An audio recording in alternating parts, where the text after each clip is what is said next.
இந்த நல்ல சந்தர்ப்பத்தில் இளமையில் இறை நெருக்கம் என்ற தலைப்பு எனக்கு தந்திருக்கிறார்கள். இந்த தலைப்பை பொறுத்தளவில் இறை நெருக்கம் என்று தராமல் இளமையில் இறை நெருக்கம் என்று தருவதற்கு ஒரு காரணம் இருக்கிறது. என்ன காரணம் என்று சொன்னால், இபாதத்துகள் செய்கிற நேரத்தில் கூட பொதுவாக முதுமை அடைந்து விட்டால் மனிதர்கள் பள்ளிவாசல்களை அதிகமாக நாடுவார்கள். இளமை என்பது துடிக்கக்கூடிய ஒரு வயது. அந்த நேரத்தில் நிறைய அவர்கள் நினைப்பதையெல்லாம் சாதிப்பார்கள், நினைப்பதையெல்லாம் செய்வார்கள்.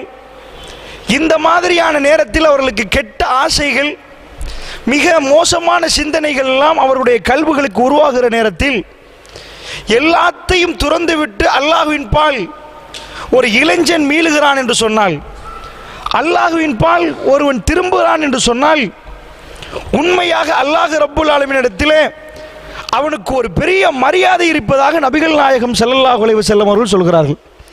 அதாவது மறுமையில் 7 கூட்டத்துக்கு அல்லாஹ் நிழல் கொடுப்பான். கடுமையான அகோர வெயிலில் அல்லாஹ் சொல்லுவான், நீ ஏன்பா இந்த மாதிரி வெயிலில் நிற்கிற, வா அப்படின்னு அல்லாஹ் கூப்பிடுவான்.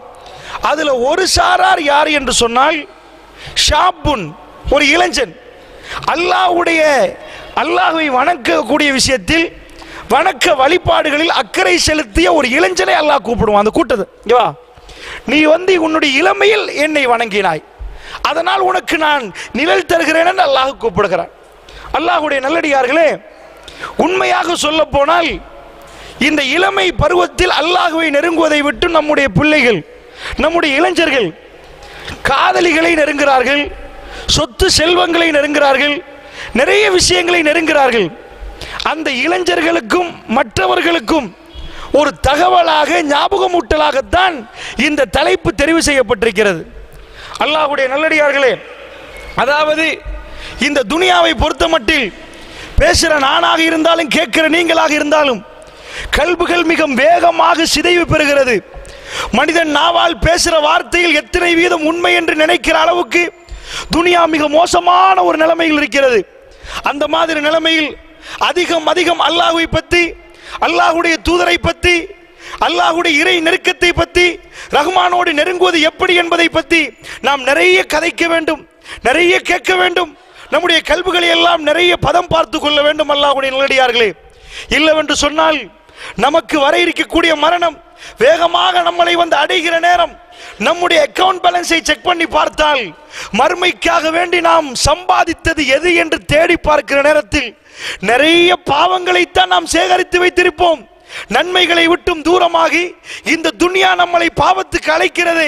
அந்த பாவத்தை நோக்கி நானும் நீங்களும் வேகமாக போய் கொண்டிருக்கக்கூடிய காலத்தில் இஷாவுக்கு பரவாகுது, மகரிபுக்கு பரவாகுது, நேரம் கிடைக்கிற நேரத்திலாவது அல்லாஹ்வை பற்றி, அல்லாஹ்வுடைய தூதரை பற்றி நம்மளால் பேச முடியுமா என்றால் நிச்சயமாக அது எனக்கும் அல்லாஹ் உங்களுக்கும் செய்த மிக பெரும் அருள் என்று தான் சொல்ல வேண்டும். அல்லாஹ்வுடைய நல்லடியார்களே, அப்படி என்று சொன்னால் இளைஞர்கள் வேற வேற விஷயங்களை நெருங்கக்கூடியவர்களை அல்லாஹ்வின் பக்கம் நெருக்கக்கூடிய ஒரு முயற்சியாக இதை நான் பார்க்கிறேன். அல்லாஹ்வுடைய நல்லடியார்களே, இந்த உரையை கேட்கக்கூடியவர்கள் இளைஞர்களை அல்லாஹ்வின் பால் நெருக்க வேண்டும் என்ற சிந்தனையோடு இதை நீங்கள் கேட்க வேண்டும். நீங்கள் முதியவராக இருந்தால் நாலு இளைஞர்களை அல்லாஹ்வின் பால் நெருக்க வேண்டும் என்பதற்காக நீங்கள் கேளுங்கள். நீங்கள் முதியவர்களாக இருந்தால் இறை நெருக்கத்தை பற்றி தான் நான் இங்கே பேச போகிறேன். இளைஞர்கள் இருந்தாலும் பொதுவாக இறைவனின் பால் நாம் எப்படி நெருங்குவது என்பதைத்தான் நான் பேச போகிறேன். அல்லாஹ்வுடைய நல்லடியார்களே, ஒரு விடயத்தை முதலில் நீங்கள் புரிந்து கொள்ள வேண்டும். மனிதனை பொறுத்தளவில் மனிதன் எதை செய்தாலும் அவனுக்கு ஏதாவது ஒன்று கிடைக்கணும். அதான் சைக்காலஜி. என்ன கிடைக்கும்னு கேட்பான். ஒரு வேலையை செய்வதால் எனக்கு என்ன தருவீங்கன்னு கேட்பான். நான் கடையில் இருந்தா எனக்கு எவ்வளவு சம்பளம் தருவீங்கன்னு கேட்பான். இன்றைக்கு காலையில் எழும்பி உங்க வீட்டுக்கு இந்த ஐட்டத்தை கொண்டு போய் வித்தா என்ன தருவீங்கன்னு கேட்பான். மனிதனை பொறுத்தளவில் அவன் ஏதாவது ஒன்று செய்ய வேண்டுமானால் அவனுக்கு ஏதாவது ஒரு லாபம் கிடைக்க வேண்டும். நபிகள் நாயகம் ஸல்லல்லாஹு அலைஹி வஸல்லம் அவர்களுக்கு கொடுக்கப்பட்ட இந்த மார்க்கம் கூட அதற்கேற்ப வடிவமைக்கப்பட்டிருக்கிறது. நாம் தொழுது முடிச்சிட்டோம், 33 தடவை சுப்ஹானல்லாஹ், 33 தடவை அல்ஹம்துலில்லாஹ், 33 தடவை அல்லாஹு அக்பர், லா இலாஹ இல்லல்லாஹு, அது இப்படி சொன்னா சொல்லுங்கன்னு ரசூலுல்லாஹ் சொல்லல. ஒருவர் இப்படி சொன்னால் கடல் நுரைய அளவு பாவம் மன்னிக்கப்படும் என்றார்கள் ஸல்லல்லாஹு அலைஹி வஸல்லம். அப்ப எழும்புறவர் என்ன நினைப்பாரு? 33 தடவை சொல்லிட்டே போயிருவோமே, உட்கார்ந்து சொல்லிடுவோமே 33 தடவை, கடல் நுரைய அளவுக்கு பாவம் மன்னிக்கப்படுமா? அந்த அளவு நன்மை கிடைக்குமா? ஒரு மனிதர் என்ன நினைப்பார் என்றால், ஓஹோ எலும்பாம ஒரு 2 நிமிஷம் தானே, கடல் நுரைய அளவு பாவம் மன்னிக்கப்படட்டுமே என்று அவர் ஆர்வமாக அந்த இபாதத்தில் ஈடுபடுவார். அல்லாஹ்வுடைய நல்லடியார்களே, இஸ்லாத்தை பொறுத்தளவில் பெருமானார் ஸல்லல்லாஹு அலைஹி வஸல்லம் உரைகளை எல்லாம் நாம் தேடி பார்க்கிற நேரம் அதிகமான ஹதீஸ்களில் நாம் பாதியைத்தான் புரிந்திருக்கிறோம், மற்ற பாதியை விட்டுட்டோம். நிறைய ஹதீஸ்கள் பள்ளிவாசலுக்கு வருவது கூட ஜும்மாவுடைய நாளில் யார் ஒருவர் பள்ளிவாசலுக்கு முதல்ல வர்றாரோ அவருக்கு என்ன நன்மை? ஒட்டகம் குர்பான் கொடுத்த நன்மை. இது எனக்கு உங்களுக்கு சொன்னா பரவாயில்ல, சஹாபாக்களுக்கு டைம் சொன்னா வந்துருவாங்க, முதல்ல வரணும்னா வந்துருவாங்க, லுகா நேரத்தில் வாங்கினா வந்துருவாங்க. அந்த சஹாபாக்களே போட்டி போட வைத்து நன்மையில் முந்தி அடித்துக் கொண்டு நன்மை செய்ய வைப்பதற்காக ரசூல் ஸல்லல்லாஹு அலைஹி வஸல்லம் என்ன பண்றார்கள் என்றால், யாரு ஜும்மாவுடைய தினத்தில் முதலில் பள்ளிவாசலுக்கு வருகிறாரோ அவருக்கு ஒட்டகம் குர்பான் கொடுத்த நன்மையா, இரண்டாவது வர்றவருக்கு மாடு குர்பான் கொடுத்த நன்மை, மூன்றாவது வருவருக்கு ஆடு குர்பான் கொடுத்த நன்மை. இப்படியே அல்லாஹ்வுடைய தூதர் ஸல்லல்லாஹு அலைஹி வஸல்லம் அவர்கள் மனிதனுக்கு ஏதாவது கிடைத்தால்தான் எனக்கு என்ன நன்மை கிடைக்கும், என்ன லாபம், இதை கிடைத்தால் தான் மனிதன் ஆர்வமாக ஒரு செயலில் ஈடுபடுவான். அதற்காக அல்லாஹ்வுடைய தூதருடைய ஹதீஸ்களை எல்லாம் எடுத்து பார்த்தால், ஜும்மா நாளுக்கு பள்ளிக்கு போறீங்க, மற்ற நாள் மாதிரி இல்லை, மண் தவல்ல ஃபஹஷன உலு, யார் அழகான ஒரு உதுவை எடுத்துக்கொண்டு ஜும்மாவுடைய தினத்தில் பள்ளிவாசலுக்கு போகிறாரோ, சும்மாத்தல் ஜும்மா பிறகு ஜும்மாக்கு வந்து உரை நிகழ்த்துவதை கேட்கிறாரோ, இந்த ஜும்மாவில் இருந்து அடுத்த ஜும்மா வரைக்கும் 7 நாள், அது மட்டும் இல்லையா, இன்னொரு 3 நாள் எக்ஸ்ட்ரா, எல்லாம் 10 நாட்களுக்கு சின்ன பாவங்கள் மன்னிக்கப்படும் என்றாங்க ரசூல் ஸல்லல்லாஹு அலைஹி வஸல்லம். ஒழுங்கா போய் ஒழுங்கா உழுவெடுத்து கேர்ஃபுல்லா, மண் தவல்ல ஃபஹஷன உலு, சும்மா உழு இல்லை, ரொம்ப அழகான உழு. ரொம்ப அழகான உழு என்ன? ஃபுல்லா குளிக்கிறது இல்லை, எடுக்கிற உழுவை நிதானமாக ஒழுங்கா எடுக்கிறது. இப்படி உழுவை எடுத்து போய் பள்ளிவாசல் யாரோடும் பேசாமல் உரையை சரியாக கேட்டுக்கொண்டிருந்தால் 10 நாளைக்கு சின்ன சின்ன பாவத்தை எல்லாம் மன்னிக்கிறான். எவ்வளவு நடக்கும் கையால? இதெல்லாம் அல்லாஹ் போனஸா சொல்றாங்க ரசூல் ஸல்லல்லாஹு அலைஹி வஸல்லம். எக்ஸ்ட்ரா இப்படிலாம் செஞ்சா இப்படிலாம் கிடைக்கும், தொழுவுறதுக்கு வேற நன்மை, நோம்பு பிடிக்க வேற நன்மை, இப்படி நடந்துட்டு உதுவெடுத்து நடந்து போறியா அதுக்கு இவ்வளவு நன்மை, உதுவெடுத்து நடந்து போய் ஜமாத் தொழுறியா அதுக்கு இவ்வளவு நன்மை. அப்ப பொதுவாக மனிதனுக்கு என்ன கிடைக்கும், எனக்கு என்ன கிடைக்கும் என்று பார்த்துதான் நான் வேலை செய்வேன். இதுதான் மனித இயல்பு.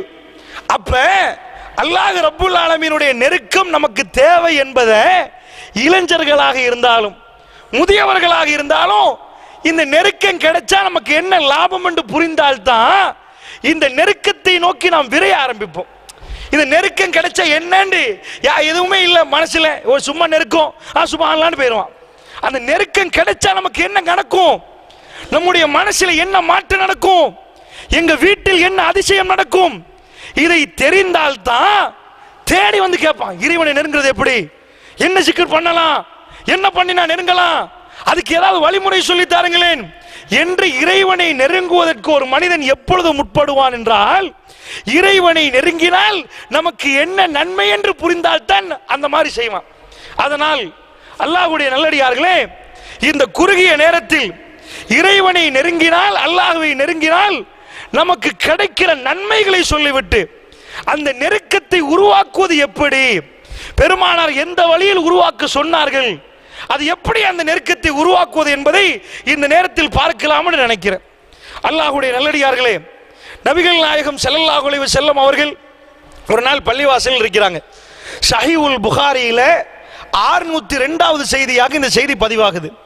நபிகள் நாயகம் ஸல்லல்லாஹு அலைஹி வஸல்லம் அவர்கள் அன்றைக்கு பார்க்குறாங்க, திண்ணை தொழில் ரொம்ப பசியில கடுமையான பட்டினில் இருக்கிறாங்க. கிட்டத்தட்ட மதீனத்து பள்ளிவாசலுக்கு முன்னாடி முகடி இல்லாமல் அந்த முற்றவெளியில 70க்கு மேற்பட்ட தோழர்கள் அந்த முற்றவெளியில் நிற்பாங்க. அவர்களின் தலைவர் தான் அபூ ஹுரைரா ரலியல்லாஹு அன்ஹு அவர்கள். ரசூல் ஸல்லல்லாஹு அலைஹி வஸல்லம் சொன்னார்கள், அன்றைக்கு பசியில் உள்ள அஹ்லு சுஃபாக்களை பார்த்து, யாரிடமாவது 2 பேருக்கு சாப்பாடு இருந்தால் மூன்றாவதாக இவர்கள் ஒரு ஆளை கூட்டி போங்க, அல்லாஹ் உங்களுக்கு பரக்கத் செய்வான்.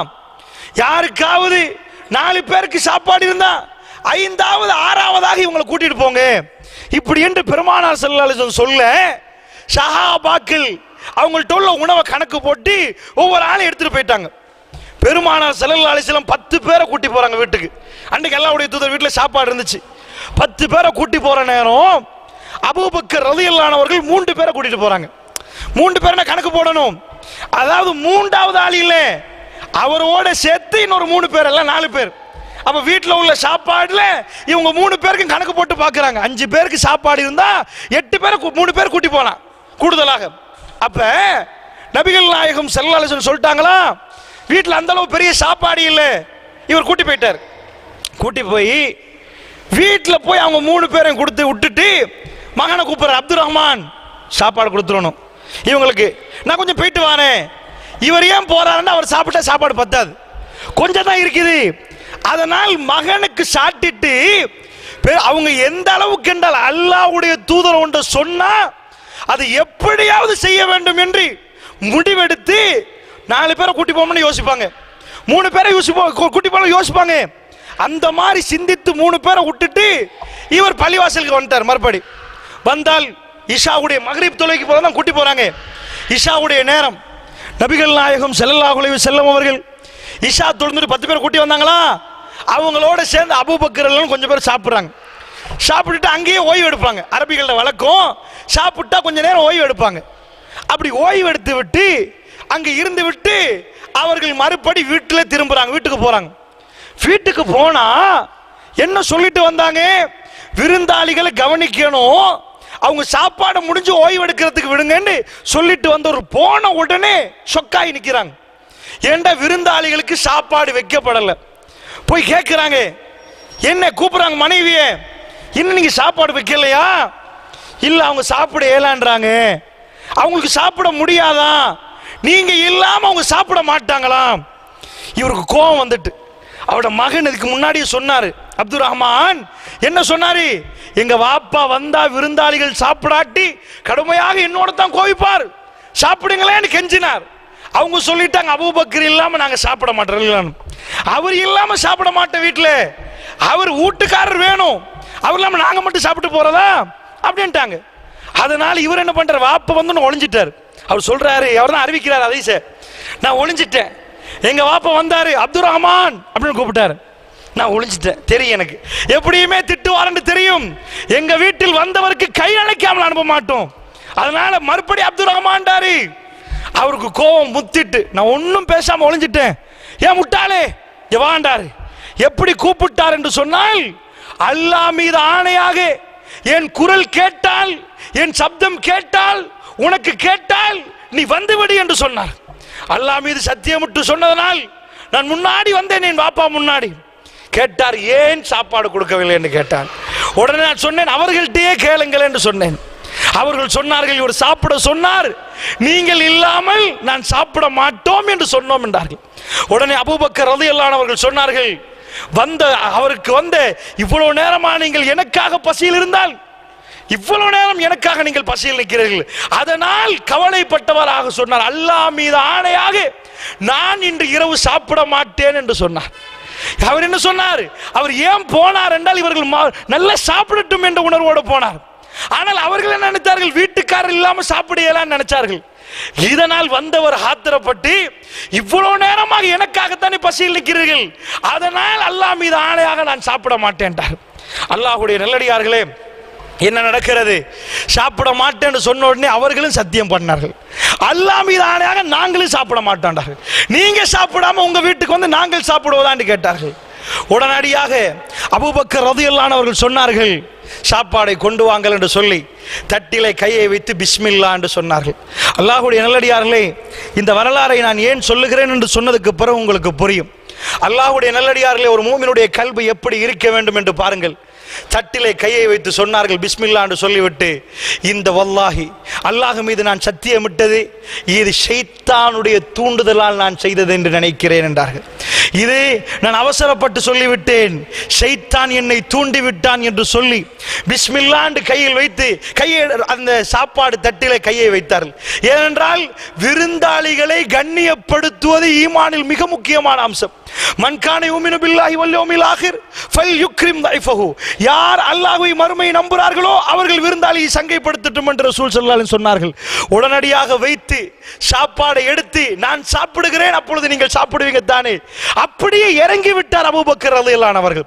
சாப்பாடை எடுத்து சாப்பிடுகிற நேரம் ஆச்சரியம், எடுத்து ஒரு புடியை எடுக்கிறார், அடியில் இருந்து வல்லாஹி அடியில் இருந்து சாப்பாடு பெருகிக் கொண்டே வருகிறது.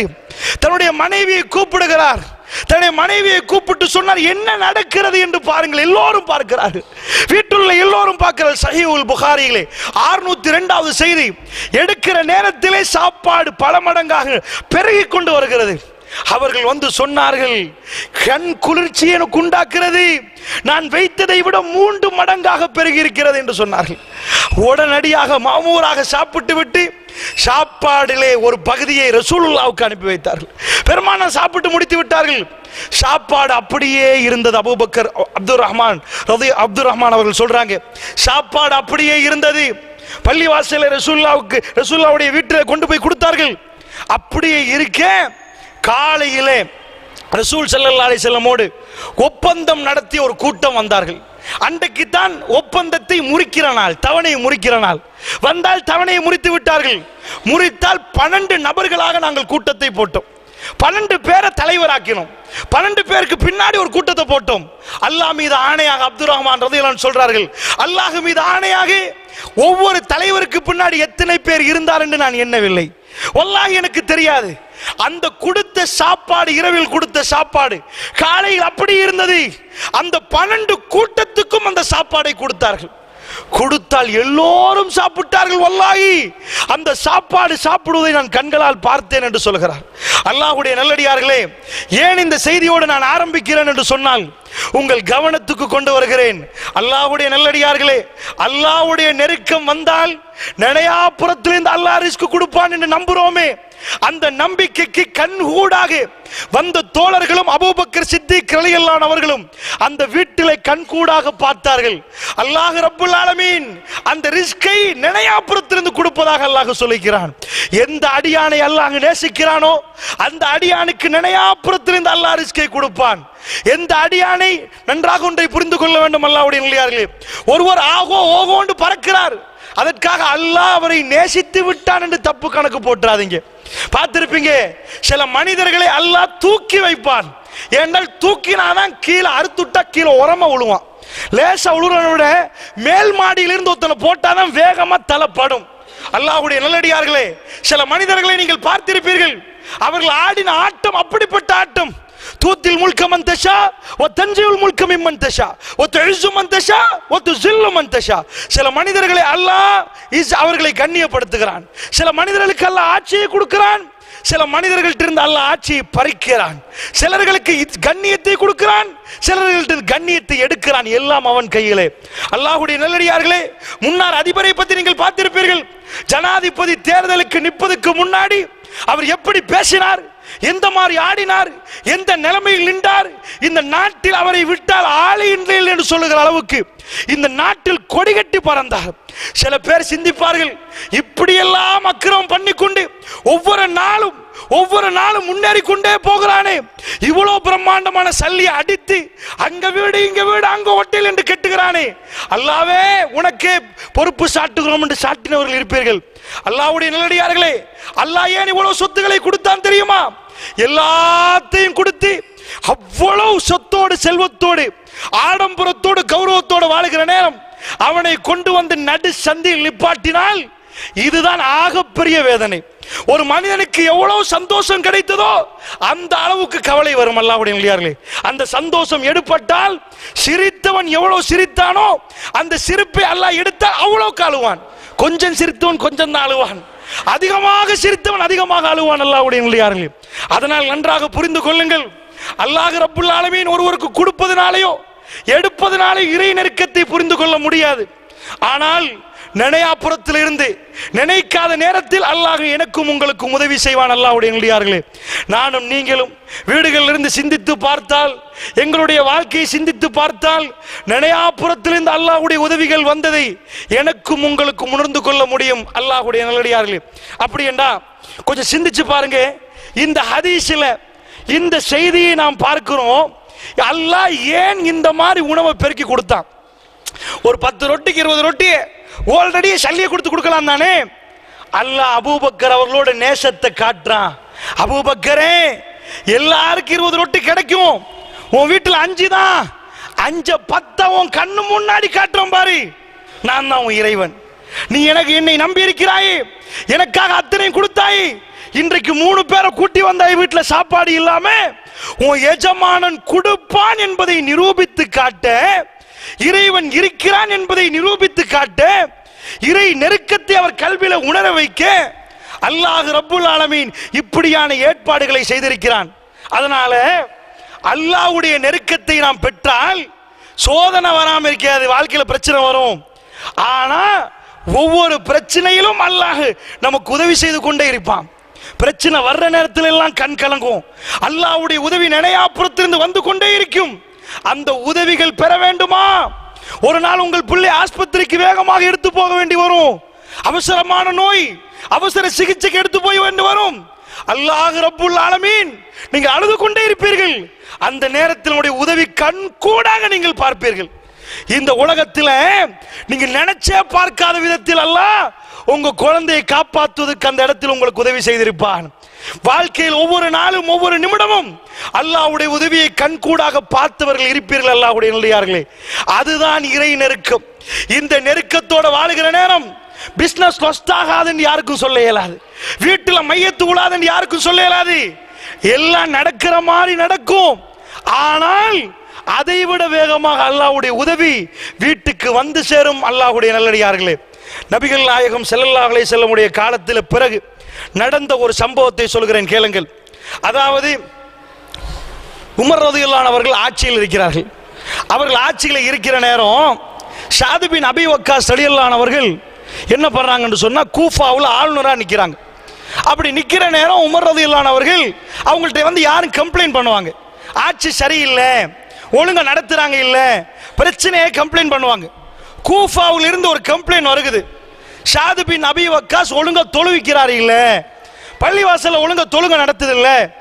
உடனே அவர் என்ன பண்ணிட்டாங்க, உமர் ரலியல்லாஹு அன்ஹு அவர்கள் ஸஅத் பின் அபி வக்காஸை அழைப்பிச்சிட்டாங்க. விசாரிப்பதற்காக ஒரு மூத்த சஹாபி அவரை அழைப்பித்து விட்டு விசாரிக்கிறாங்க. என்னப்பா நடந்துச்சு, என்னாச்சு கேட்கிறார்கள். அம்மார் ரலியல்லாஹு அன்ஹு அவர்களை கூஃபாவுக்கு இப்பொழுது தற்காலிகமாக அமீராக நியமிச்சிருக்கிறாங்க. வந்து ஸஅத் பின் அபி வக்காஸ் கேட்கிறாங்க, என்ன நடந்துச்சு?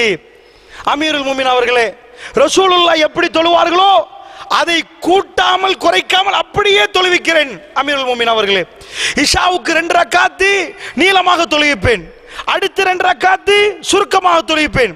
அமீருல் முஃமினீன் அவர்களே, இப்படித்தான் நான் தொழுவித்து வருகிறேன் என்று சொன்னார். உமர் பின் கத்தாப் ரலியல்லாஹு அன்ஹு சொன்னார்கள், மூமீன்கள் இப்படித்தான் மூமீன்களோட நல்லெண்ணம் வைப்பது. சொன்னார்கள், எனக்கு தெரியும் ஸஅத், நீ என்ன சொல்லுகிறாயோ அப்படித்தான் உன்னை பற்றி நானும் நினைத்திருக்கிறேன் ஸஅத். சொல்லிவிட்டு அல்லாஹ்வுடைய நல்லடியார்களே, இறை நெருக்கத்தை பாருங்கள். ஸஅத் ரலியல்லாஹு அன்ஹு அவர்களுடைய பிழையா சரியான நிரூபிக்கணுமா இல்லையா, அவர்கள் ஒரு கூட்டத்தோடு ஸஅத் ரலியல்லாஹு அன்ஹு அனுப்புறாங்க. கூஃபாவில் ஒவ்வொரு மஸ்ஜிதுக்கும் போங்க, ஒவ்வொரு மஸ்ஜிதுக்கும் போய் ஸஅதுடைய ஆளுநர், ஸஅத் ஆளுநராக நிற்கிறாரே ஸஅத் பின் அபி வக்காஸ், இவர் நேர்மையானவரா, ஒழுங்காக தொழுவிக்கிறாரா, இவர் எப்படி உங்களை ஆளுகிறார் என்று கேட்பதற்கு அவரோடு ஒரு கூட்டத்தை அனுப்புறார். இதுதான் நேர்மையான தலைவர். சுப்ஹானல்லாஹ். போனார்கள். போகிற நேரம் ஒவ்வொரு பள்ளி வாசல்லையும் என்ன சொன்னார்கள், இவர் நியாயமானவர், நேர்மையானவர், ஒழுங்கா நடப்பார். சொல்லுகிற நேரம் ஒரு குலத்தார், அபுசு குலத்தார் அந்த பள்ளிவாசலுக்கு போய்விட்டார்கள். போனால் உசாமத் இப்னு கத்தாதா என்று ஒருவர் இருக்கிறார், அபு ஸஅத் என்று சொல்லுவாங்க. பள்ளிவாசல்ல வந்து ஸஅத் ரலியல்லாஹு அன்ஹு குழு இருக்கிறாங்க. கேட்கிறார்கள், என்னப்பா இந்த ஸஅத் எப்படிப்பட்டவர், அமீருல் முஃமினீன் அனுப்பி வைத்திருக்கிறார், இவர் எப்படிப்பட்டவர் என்று கொஞ்சம் சொல்லுங்களேன்னு கேட்கிறார். உசாமா எழும்பார், எழுந்து விட்டு சொன்னார், அபூ சஅத் என்று சொல்ற உசாமா எழுந்து விட்டு சொன்னார், கேட்பதற்காக சொல்லுகிறேன் என்று சொன்னார். நீங்கள் கேட்கிறீங்களா? சொல்ல மாட்டேன். இப்படித்தான் நிறைய பேர் புறம் பேசுவாங்க. கேட்கறதுக்கு தான் சொல்றேன் தெரியுமா, அவன் அப்படி சொல்லி போட்டு சொல்லுவார்கள். அப்படிதான் இவன் இப்படிதான் கேட்கறதுக்கு சொல்றாங்களாம். அவர் கேட்கறதுக்கு என்று எழும்பி எல்லா பொய்யும் சொன்னான். 3 பொய்கள் சொன்னான். எழும்பி விட்டு சொன்னான், இவர் இருக்கிறாரே சஅத் பின் அபி வக்காஸ், அவர் ஏதாவது ஒரு பொருள் வந்தால் அவர் என்ன பண்ண மாட்டார், சமமாக பிரிக்கவே மாட்டார், மோசடி செய்வார். டைரக்டாக பார்த்து சொன்னான். அடுத்ததாக சொன்னான், இவருக்கு வழக்கு வந்தால் நீதமான தீர்ப்பை கொடுக்கவே மாட்டார். இவருக்கு தலைமைத்துவத்தில் ஒரு படையை இவருக்கு பின்னாடி அனுப்பினால் இவர் முன்னாடி படைக்கு என்றைக்கும் தலைமை வகித்து போகவே மாட்டார். சுத்த பொய்யை விட்டார். அல்லாஹ்வுடைய நல்லடியார்களே, ஆளுநர் நிற்பது அமீருல் மோமின் அவர்கள் யார்? ரொம்ப நெருக்கமான தோழர், ரசூலுல்லாஹ்வுடைய சஹாபாக்கள். அவர்கள் மிக ஒத்துமையாக நிற்பவர். என்ன சொல்லியிருப்பார்? எனக்கே பேசுறியா, நான் யாரு தெரியுமா ஜனாதிபதி? நீ யாரு? ஒசாமா ஒன்ன தெரியுமா? நான் எப்பெல்லாம் யாரோடு இருக்கிறேன் தெரியுமா? ரசூலுல்லாஹ் காலத்தில் உமருக்கு முன்னாடி இஸ்லாத்துக்கு வந்தவர்னா உனக்கு தெரியுமா? நீ என்னடா பேசுற? 4 பேரை போட்டு ஆளுநர் தவத்தவண்டு தவப்பாரா, தலையை குனிந்து கொண்டு போவாரா? சஹீஹுல் புகாரியில் பார்க்கலாம். 755வது செய்தி. அல்லாஹ்வுடைய நல்லடியார்களே, என்ன சொன்னார் தெரியுமா? என்ன நடக்கிறது தெரியுமா? அப்படி இருந்தவர் எந்த இதையும் சொல்லவில்லை. நான் ரசூலுல்லாஹ்வுடைய தோழர் என்று சொல்லவில்லை. உமர் பின் கத்தாப் எனக்கு என்ன சொல்லி அனுப்பினார் தெரியுமா என்று சொல்லவில்லை. அமீருல் மோமின் என்னை பற்றி என்ன நினைக்கிறார் தெரியுமா என்று சொல்லவில்லை. படையை கூப்பிடவில்லை. எல்லாத்துக்கும் அவர்கள் அல்லாஹ்வை தான் நாடுவார்கள். கவலை வந்தாலும் அல்லாஹ், சந்தோஷம் வந்தாலும் அல்லாஹ், எல்லா நேரத்திலும் அல்லாஹ்வை நாடிக்கொண்டே இருப்பார்கள். என்ன சொன்னார்கள் தெரியுமா? அவர்கள் உடனடியாக கையை தூக்கினார்கள். சொன்னார்கள், ஒரே ஒரு வார்த்தை சொன்னார்கள். பார்த்துவிட்டு சொன்னார், இவர் பொய் சொல்லுகிறார் என்று கூட சொல்லவில்லை. இந்த மனிதன் பொய் சொல்லுகிறார் என்று சொல்லவில்லை. ஒசாமா பொய் சொல்லுகிறார் என்று சொல்லவில்லை. கையேந்தி சொன்னார் 3 விஷயங்கள். அவர் சொன்னார் ஒரு விஷயத்தை. என்ன சொன்னான்? அம்மா வல்லாஹி லா அதுஉன பிஸலாசின், நான் 3 விஷயத்துக்கு கையேந்துவேன் என்று சொன்னார். நான் 3 விஷயத்துக்கு அல்லாஹ்விடம் துஆ கேட்பேன். ஏண்டா நீ 3 குற்றச்சாட்டு வச்சாய். என்ன 3 குற்றச்சாட்டு? நீங்க நீதமான அரசரே இல்லைண்டா. நீங்க வழக்கு வந்தா நீங்க தப்பான முடிவு தான் கொடுக்கறீங்க என்று சொன்னார். 1. 2வது என்ன? ஏதாவது பொருட்கள் வந்தால் ஒழுங்காக பிரிக்க மாட்டீங்க, ஆள் பார்த்து பிரிச்சு கொடுப்பீங்க. 2வது. 3வது என்ன? ஏதாவது ஜிஹாது களத்தில் படைக்கு தளபதியாக வந்தா தலைமையிலிருந்து நழுவி பின்னாடி போய் ஒளிந்து கொள்வீங்கன்னு சொன்னீங்க. 3க்கு 3 போ. 3 தானே? நாங்கள் 3க்கு 3 அடிதான் அடிப்போம். அவர் சொன்னார் 3க்கு 3. ஆமா வல்லாஹி லா அதுஉன பிஸலாசின், நான் 3 விஷயங்கள் அல்லாஹ்விடம் கேட்பேன். அல்லாஹும்ம இன் கான அப்துக ஹாதா காதிபன், யா அல்லாஹ் உன்னுடைய இந்த அடியான் எப்படி கேட்கிறான்னு பாருங்கள். அல்லாஹும்ம இறைவா, யா அல்லாஹ் உன்னுடைய இன் கான அப்துக ஹாதா காதிபன், உன்னுடைய இந்த அடியான் உசாமா பொய் சொல்லுவதாக இருந்தால், சுபஹானல்லாஹ் எப்படி பக்குவம் பாருங்கள் பேச்சிலே. பொய்த்தான் சொல்லுகிறான்னு தெரியும், ஆனால் அல்லாஹ்விடம் சொல்லுகிற நேரத்திலே ஏதோ என்னிடம் பிழை இருந்தால், சில வேளை தெரியாமல் பிழை இருந்தால், அதற்காக பேணுதலான வார்த்தையை பாருங்கள், இறை நெருக்கத்தை பாருங்கள், கரம் ஏந்துவது எங்கென்று பாருங்கள். நம்பிக்கை இறை தூதர் சொன்னார்களே, பாதிக்கப்பட்டவன் கரம் ஏந்தினால் அல்லாஹ்வுக்கு அவனுக்கு இடையில் எந்த ஹிஜாபும் கிடையாது. ஹிஜாப் என்ற எந்த திரையும் கிடையாது. அல்லாஹ் நேரடியாக அந்த அடியானுக்கு உதவுவாண்டார்கள். ரசூல் ஸல்லல்லாஹு அலைஹி வஸல்லம் எப்படி கேட்டார் தெரியுமா? அல்லாஹும்மே இன் கான அப்துக ஹாதா காதிபன், இந்த அடியான் உன்னுடைய இந்த அடியான், உன்னுடைய இந்த அடியான் என்றால் தொழுக வந்தவர், அவர் பள்ளிவாசல் இருப்பவர், உன்னுடைய இந்த அடியான் பொய் சொன்னால், பொய் சொல்லி இருந்தால், காமரியான் பொய் பேசி மக்கள் மன்றத்திலே அவருக்கு ஒரு பெருமை சம்பாதிப்பதற்கு இப்படி பேசியிருந்தால், ஷாதுக்கே பேசிட்டேனே, ஆளுநருக்கே எழுப்பி பேசிட்டேனே, என்ன மாதிரி இருப்பானா?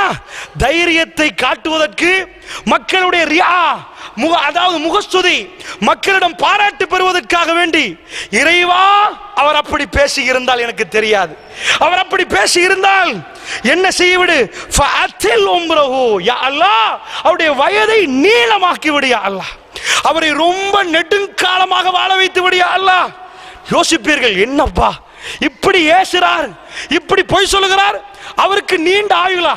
நாங்க ஜஸாக்கல்லான்னு சொல்லிட்டு போவோம், நீண்ட ஆயுளா மாஷா அல்லாஹ். அல்லாஹ்வுடைய நல்லடியார்களே, சஹாபாக்கள் அதை விரும்பவே இல்லை. சஹாபாக்கள் நீளமான ஆயுளை விரும்பவே இல்லை. அவர்கள் அல்லாஹ்வின் பக்கம் திரும்ப பார்த்தார்கள், அல்லாஹ்வின் பக்கம் போக பார்த்தார்கள். சொன்னார்கள், ஃபஅத்தில் உம்ரஹு, அவருடைய வயதை நீளமாக்கி விடியா அல்லாஹ். வஅத்தில் ஃபக்ரஹு, அவருக்கு ரொம்ப பெரும் வறுமையை கொடுத்து விடியா அல்லாஹ், வறுமையிலே ஆழ்த்து விடியா அல்லாஹ். அதுக்கு பிறகு சொல்றார், லில் ஃபித்ன், அவரை ஃபித்னாவில் கொண்டு போய் மூழ்கடித்து விடியா அல்லாஹ். அப்படி என்று அவர் சொன்னார். சகோதரர்களே, இதுதான் இறை நெருக்கம். தனக்கு பாதிப்பு வருகிற நேரம் அல்லாஹ் அவருக்கு வாய்ப்பு கொடுத்திருந்தான் அல்லாஹ்விடம் கேட்பதற்கு. அந்த நேரத்தில் அந்த வாய்ப்பை அவர் பயன்படுத்தினார். வல்லாஹி என்ன நடந்தது தெரியுமா? அல்லாஹ்வுடைய நல்லடியார்களே, கரம் ஏந்தப்பட்டது போன்று அவர் வயோதிபராகி விட்டார். அவருக்கு வயசு போன பிறகு அடிக்கொரு முறை சொல்லுவார், இந்த முசீபத் தஅவத்து சஅத், சஅத் எனக்காக கேட்டாரே அது எனக்கு பலித்து விட்டது, கண்ணு ரெண்டும் குருடாகி விட்டது. அறிவிப்பாளர் சொல்லுகிறார், வல்லாஹி நான் அவரை கடைசி காலத்தில் பார்த்தேன், அவருடைய 2 கண்களும் குருடாகி விட்டது, புருவம் வளர்ந்து விட்டது, கண்ணிமைகள் இதாகிவிட்டது, அவர் அலங்கோலமாகி விட்டார். பாதையில் போவார், பெண்களை முட்டுவார், அவருக்கு தெரியாது. அல்லாஹ் மீது ஆணையாக அந்த கேவலத்தை நாங்கள் கண்களால் பார்த்தோம். ஸஅத் ரலியல்லாஹு அன்ஹு அவர்கள், ஸஅத் பின் அபி வக்காஸ் ரலியல்லாஹு அன்ஹு அவர்கள் உஸாமாவுக்கு எதிராக கேட்ட துஆ. அல்லாஹ்வுடைய நல்லடியார்களே, இறை நெருக்கமான ஒரு அடியான் எப்படி நடந்து கொள்வான் என்று சொன்னால், தன்னுடைய வாழ்க்கையில் ஏதாவது பிரச்சனை என்றால் அல்லாஹ்வுக்கு சொல்லி விடுவான், மற்ற அத்தனையும் அல்லாஹ் பார்ப்பான். அல்லாஹ்வுடைய நல்லடியார்களே, இப்படி அல்லாஹ் உங்களுக்கு உதவுவானாக இருந்தால் அந்த நெருக்கம் வேண்டுமா இல்லையா என்று இந்த இரவில் நீங்கள் தீர்மானிக்க வேண்டும். அல்லாஹ்வுடைய நல்லடியார்களே, அதற்காகத்தான் இந்த செய்தியை நான் உங்களுக்கு மத்தியில் பதிவு செய்கிறேன். அல்லாஹ்வுடைய நல்லடியார்களே, ஸஹீஹுல் புகாரியிலே இன்னொரு ஹதீஸ் மிக தெளிவாக பதிவாகுது. இது ஸைத் ரலியல்லாஹு அன்ஹு அவர்கள், அர்வா என்ற ஒரு பெண்மணி போய் மர்வான் என்று சொல்லக்கூடிய ஆளுநர்கிட்ட போய் சொல்றாங்க, இந்த ஸைத் என்பது ரசூலுல்லாஹ்வுடைய சஹாபி. என்ன சொன்னார்கள் தெரியுமா? ஸைத் என்னுடைய காணியில ஒரு துண்டை அபகரிச்சிட்டாங்க. மர்வான் அவர்கள் என்ன பண்ணார்கள்? ஸைத் ரலியல்லாஹு அன்ஹு அவர்களை கூப்பிட்டார்கள். இந்த அர்வா உனக்கு எதிராக ஒரு வழக்கு தொடுக்க இருக்கிறார், உன் காணியில ஒரு துண்டை பறிச்சிட்டியாமே அப்படின்னு கேட்டாங்க. அவர் சொன்னார் ஒரு பதில், நானா ரசூலுல்லாஹ்விடம் ஒரு செய்தியை கேட்ட பிறகு நான் இதை பறிப்பேனா ஆளுநர் அவர்களே என்று கேட்டார்கள். உடனே அவர் கேட்டார், மர்வான் என்னப்பா நீ என்ன செய்தியை கேட்டாய்? அவர் சொன்னார்கள், என்ன சொன்னார்கள் தெரியுமா?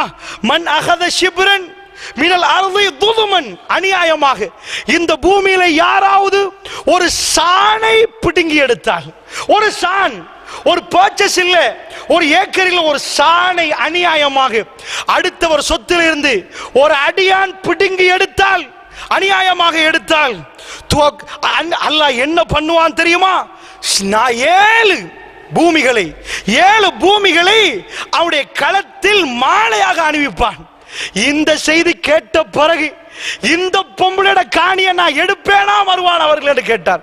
அதற்கு அவர் சொன்னார், இதுக்கு மேல பேசாது, இதுக்கு மேல எனக்கு தேவையில்லை, இது ஒன்றுமே போதும் ரசூலுல்லாஹ் இப்படி சொன்னார்களா ஆண்டி வழக்கை அப்படியே நிப்பாட்ட.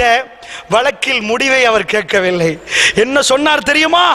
அவர் அல்லாஹ்வை நெருங்கி இருந்தார், அல்லாஹ்வுடைய நேசத்தை எதிர்பார்த்திருந்தார்.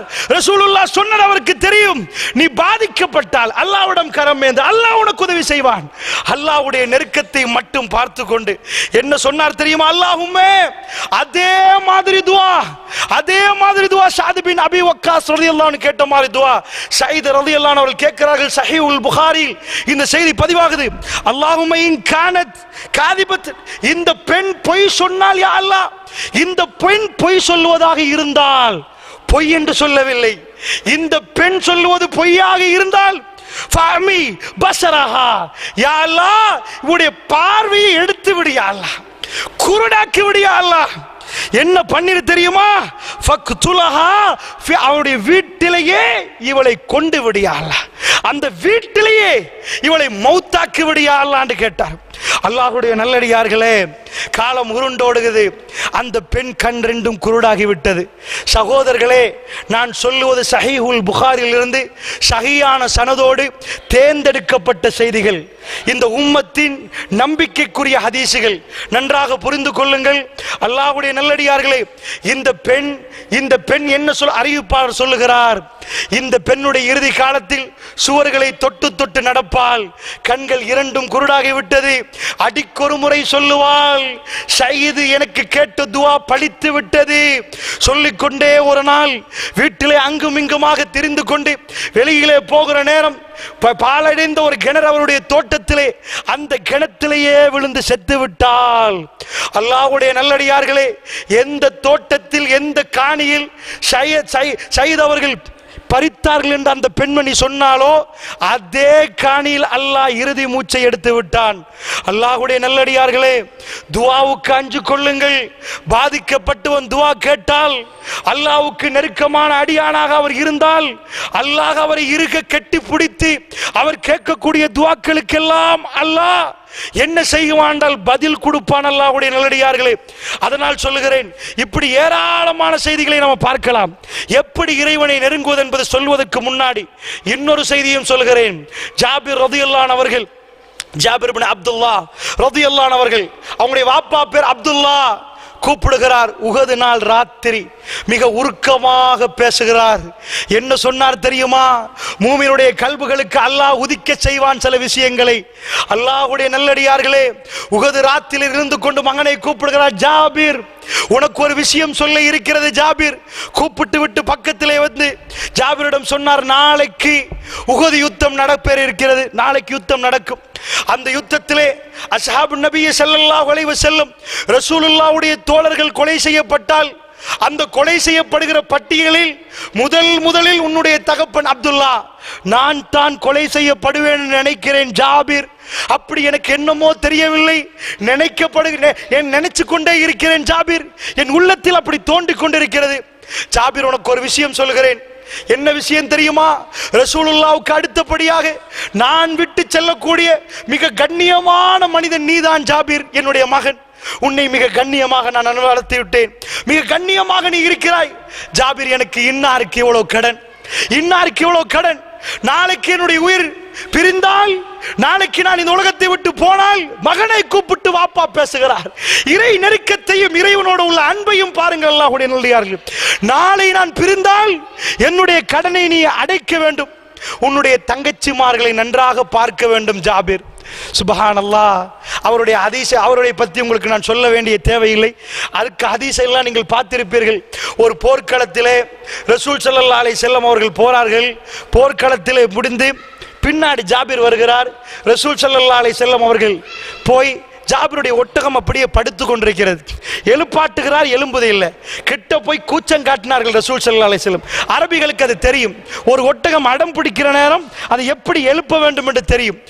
அந்த மாதிரி எழுப்பினால் ஜாபிர் ரலியல்லாஹு அன்ஹு ஒட்டகம் எழும்பிட்டு ரசூல் ஸல்லல்லாஹு அலைஹி வஸல்லம் பேசிக்கொண்டே வந்தால், என்ன ஜாபிர், கல்யாணம் முடிக்கலையா? முடிச்சிட்டேன் யார சொல்லலாம். யார முடிச்சிங்க? விதவையை முடிச்சேன் யார சொல்லலாம்.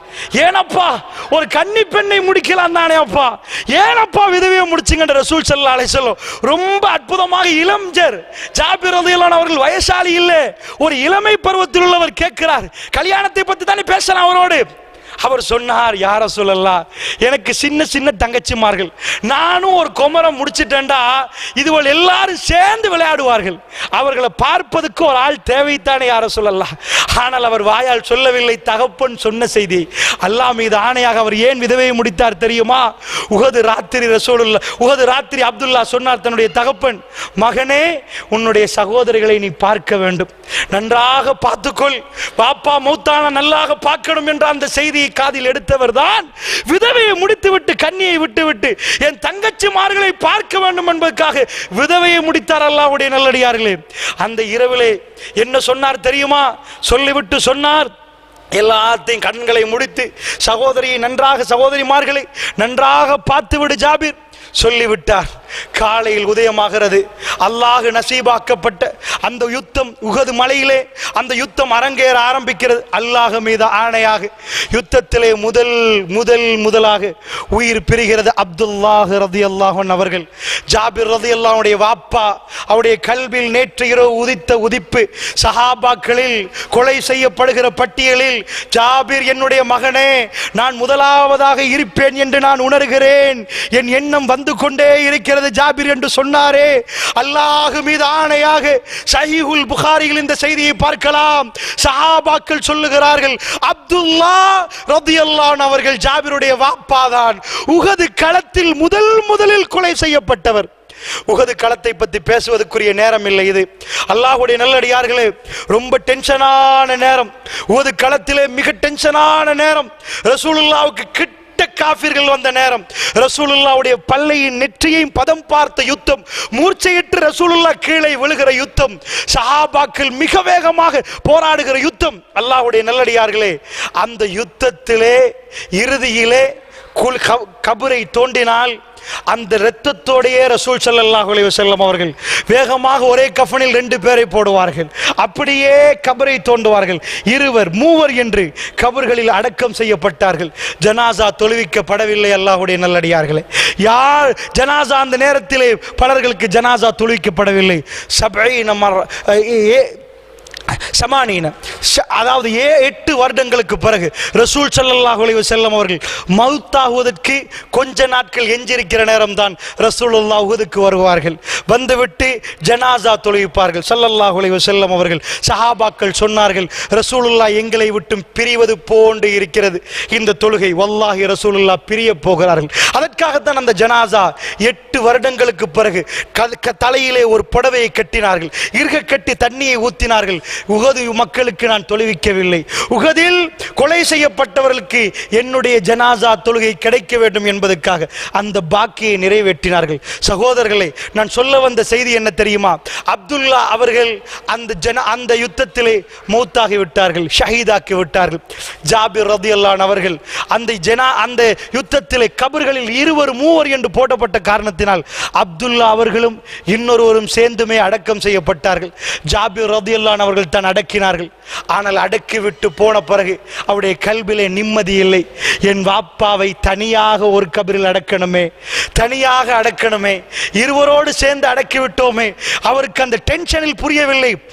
சகோதரர்களே, ஹதீஸில் வருகிறது, சஹீஹுல் புகாரியில் 6 மாதங்கள் கழிய அவர் போகிறார், கபரை தோண்டுகிறார், ஜனாசாவை வெளியே எடுக்கிறார். அல்லாஹ்வுடைய நல்லடியார்களே, அவர் சொல்லுகிறார், வல்லாஹி கொஞ்ச நேரத்துக்கு முன்னாடி ஒருவர் மரணித்தால் அவரை அடக்கினால் எப்படி இருப்பாரோ என் தகப்பனாரை நான் அப்படியே பார்த்தேன். அவருடைய காது மட்டும் சிதைந்திருந்தது. உடம்பு இதுக்கு கொஞ்ச நேரத்துக்கு முன்னாடி அவரை அடக்கினால் எப்படி இருப்பாரோ அப்படியே அந்த ஜனாசாவை நான் கண்ணால் பார்த்தேன், காதை தவிர என்று அவர் சொல்கிறார். அல்லாஹ்வுடைய நல்லடியார்களே, அல்லாஹ்வுடைய நெருக்கத்தை பெற்ற அடியார்கள், அல்லாஹ் கொடுக்கிற அந்தஸ்து, அல்லாஹ் கொடுக்கிற நினைப்புகள், அல்லாஹ் அவர்களோடு வாழுகிற விதத்தை பாருங்கள். அல்லாஹ்வுடைய நல்லடியார்களே, அல்லாஹ் இருக்கிறான், இல்லல்லாஹு மஅனா, அல்லாஹ் எங்களோடு இருக்கிறான், அல்லாஹ் எங்களோடு இருக்கிறான் என்று சொன்னால் அந்த கல்புகளில் அல்லாஹ் வாழ்ந்தால் அல்லாஹ் இந்த மாதிரியான விஷயங்களை நிகழ்த்தி காட்டுவான். அல்லாஹ்வுடைய நல்லடியார்களே, அதற்காக வேண்டி சொல்கிறேன், அல்லாஹ்வுடைய நல்லடியார்களே, இறை நெருக்கம் என்பது எனக்கும் உங்களுக்கும் மிக அவசியம் என்பதை இந்த நேரத்தில் நீங்கள் புரிந்து கொள்வீர்கள். எங்களுடைய வீட்டில், உங்களுடைய வீட்டில் நாம் நினையா புறத்திலிருந்து அல்லாஹ் ரிஸ்க் தருவதற்கும், நினையாத விதத்தில் அல்லாஹ்வுடைய உதவி வருவதற்கும், எங்களுடைய மறுமை வாழ்க்கை சிறப்பாக அமைவதற்கும் அல்லாஹ்வுடைய நெருக்கம் வேண்டும். அல்லாஹ்வுடைய நல்லடியார்களே, இந்த துனியா என்னையும் உங்களையும் அல்லாஹ்வின் பால் நெருக்க விடவே விடாது.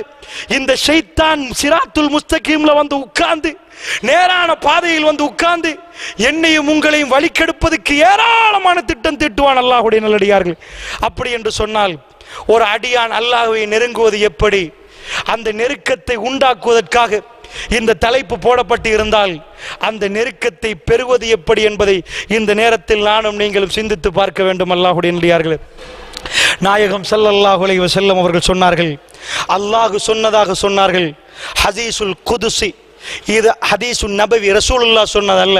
கால் அல்லாஹு தஆலா, அல்லாஹு சொல்லுவதாக அல்லாஹுடைய தூதர் ஸல்லல்லாஹு அலைஹி வஸல்லம் அவர்கள் சொன்னார்கள்.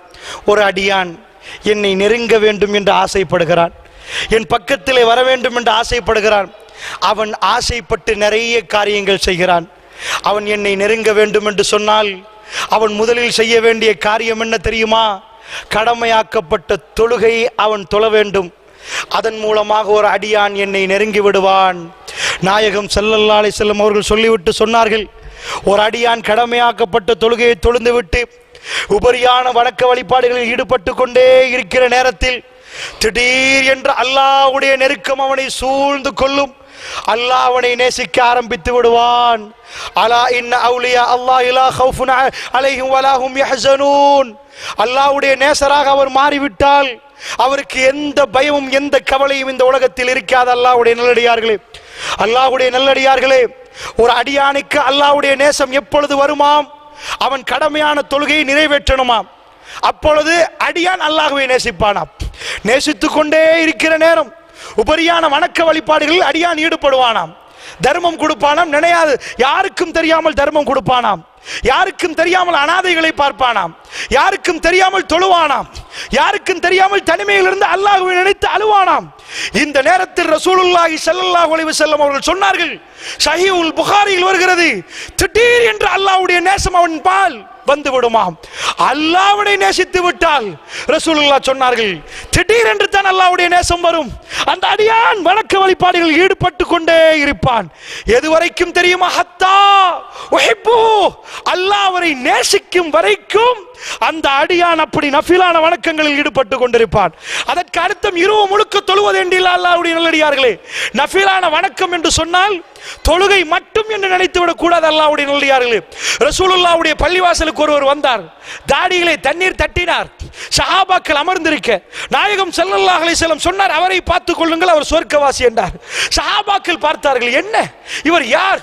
முன்ன பின்ன பெருசாக அறிமுகம் இல்லை, ஃபேமஸும் இல்லை, பெரிய இபாதத்து ஆளுகளா யார் என்று பார்ப்பதற்கு ஒரு தோழர் அவரிடம் வீட்டுக்கு போய், இந்த இரவு உங்கள் வீட்டில் தங்கலாமான்னு கேட்டார். தங்க கொடுத்தார்கள், அனுமதி கொடுத்தார்கள். வீட்டிலே பார்த்தார், இரவில் பெரிய அமர்கலமான வணக்கம் எதுவும் இல்லை.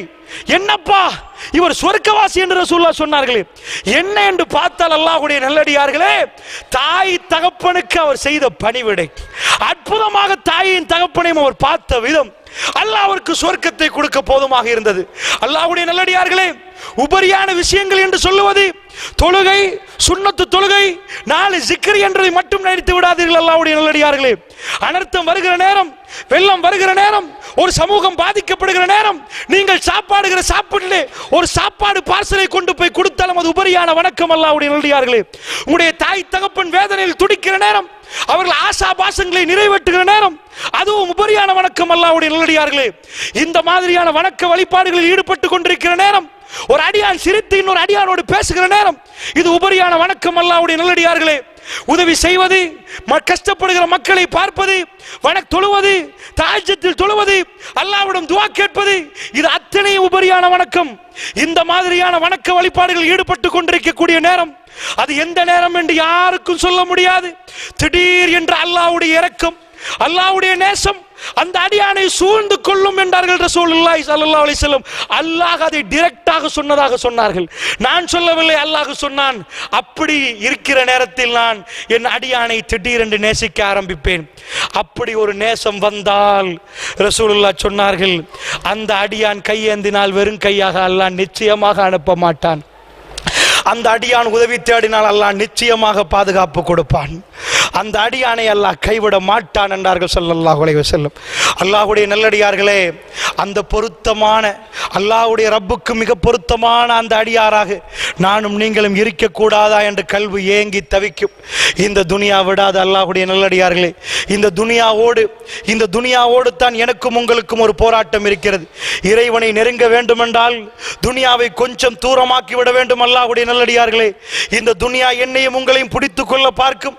இந்த துனியாவை விட்டும் சற்று அப்புறமாக்கி அல்லாஹ்வின் பக்கம் நெருங்கி, துனியாவிலே ஆசா பாசங்கள் எங்களை கூப்பிடுகிற நேரம், தப்பான விஷயங்களுக்கு எங்களுடைய மனங்கள் போகிற நேரம், அவைகளை விட்டும் அல்லாஹ்வின் பால் நானும் நீங்களும் திரும்பினால், நீங்கள் கரம் ஏந்தினால் அந்த அல்லாஹ் ரப்புல் ஆலமீன் அந்த துஆவை உங்கள் கண் முன்னாடி நிறைவேற்றி காட்டுவான். அல்லாஹ்வுடைய நல்லடியார்களே, சஹாபாக்களுடைய வரலாறுகளை சொல்ல போனால் எக்கச்சக்கமாக இருக்கிறது.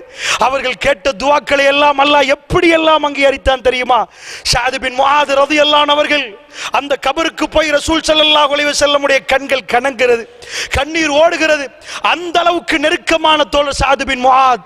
எப்படி முஹாஜிர்கள் அபூபக்கர் அவர்களோ, மக்கா வாசிகளில் அபூபக்கர் எப்படி இருந்தாரோ, அன்சாரிகளில் ரசூலுல்லாஹ்வுக்கு அபூபக்கர் ரலியல்லாஹு அன்ஹு போன்று இரக்கமானவர் தான் ஸஅத் பின் முஆத் ரலியல்லாஹு அன்ஹு அவர்கள். ஆரம்ப காலத்தில் பத்ர் யுத்தம் நேரம் அன்சாரிகளுக்கு பேசுங்கள் பேசுங்கள் பேசுங்கள் என்று சொல்லுகிற நேரம், இந்த யுத்தத்தை நடத்துவதா என்று கேட்கிற நேரம் யார் எழும்பி பேசினார் தெரியுமா?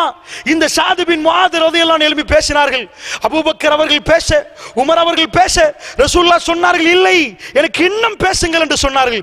அன்சாரிகளின் ஸஅத் பின் முஆத் எழும்பி சொன்னார், யா ரசூலல்லாஹ், எங்களிடம் கேட்பது போன்றிருக்கிறது, அன்சாரிகளிடம் கேட்பது போன்றிருக்கிறது.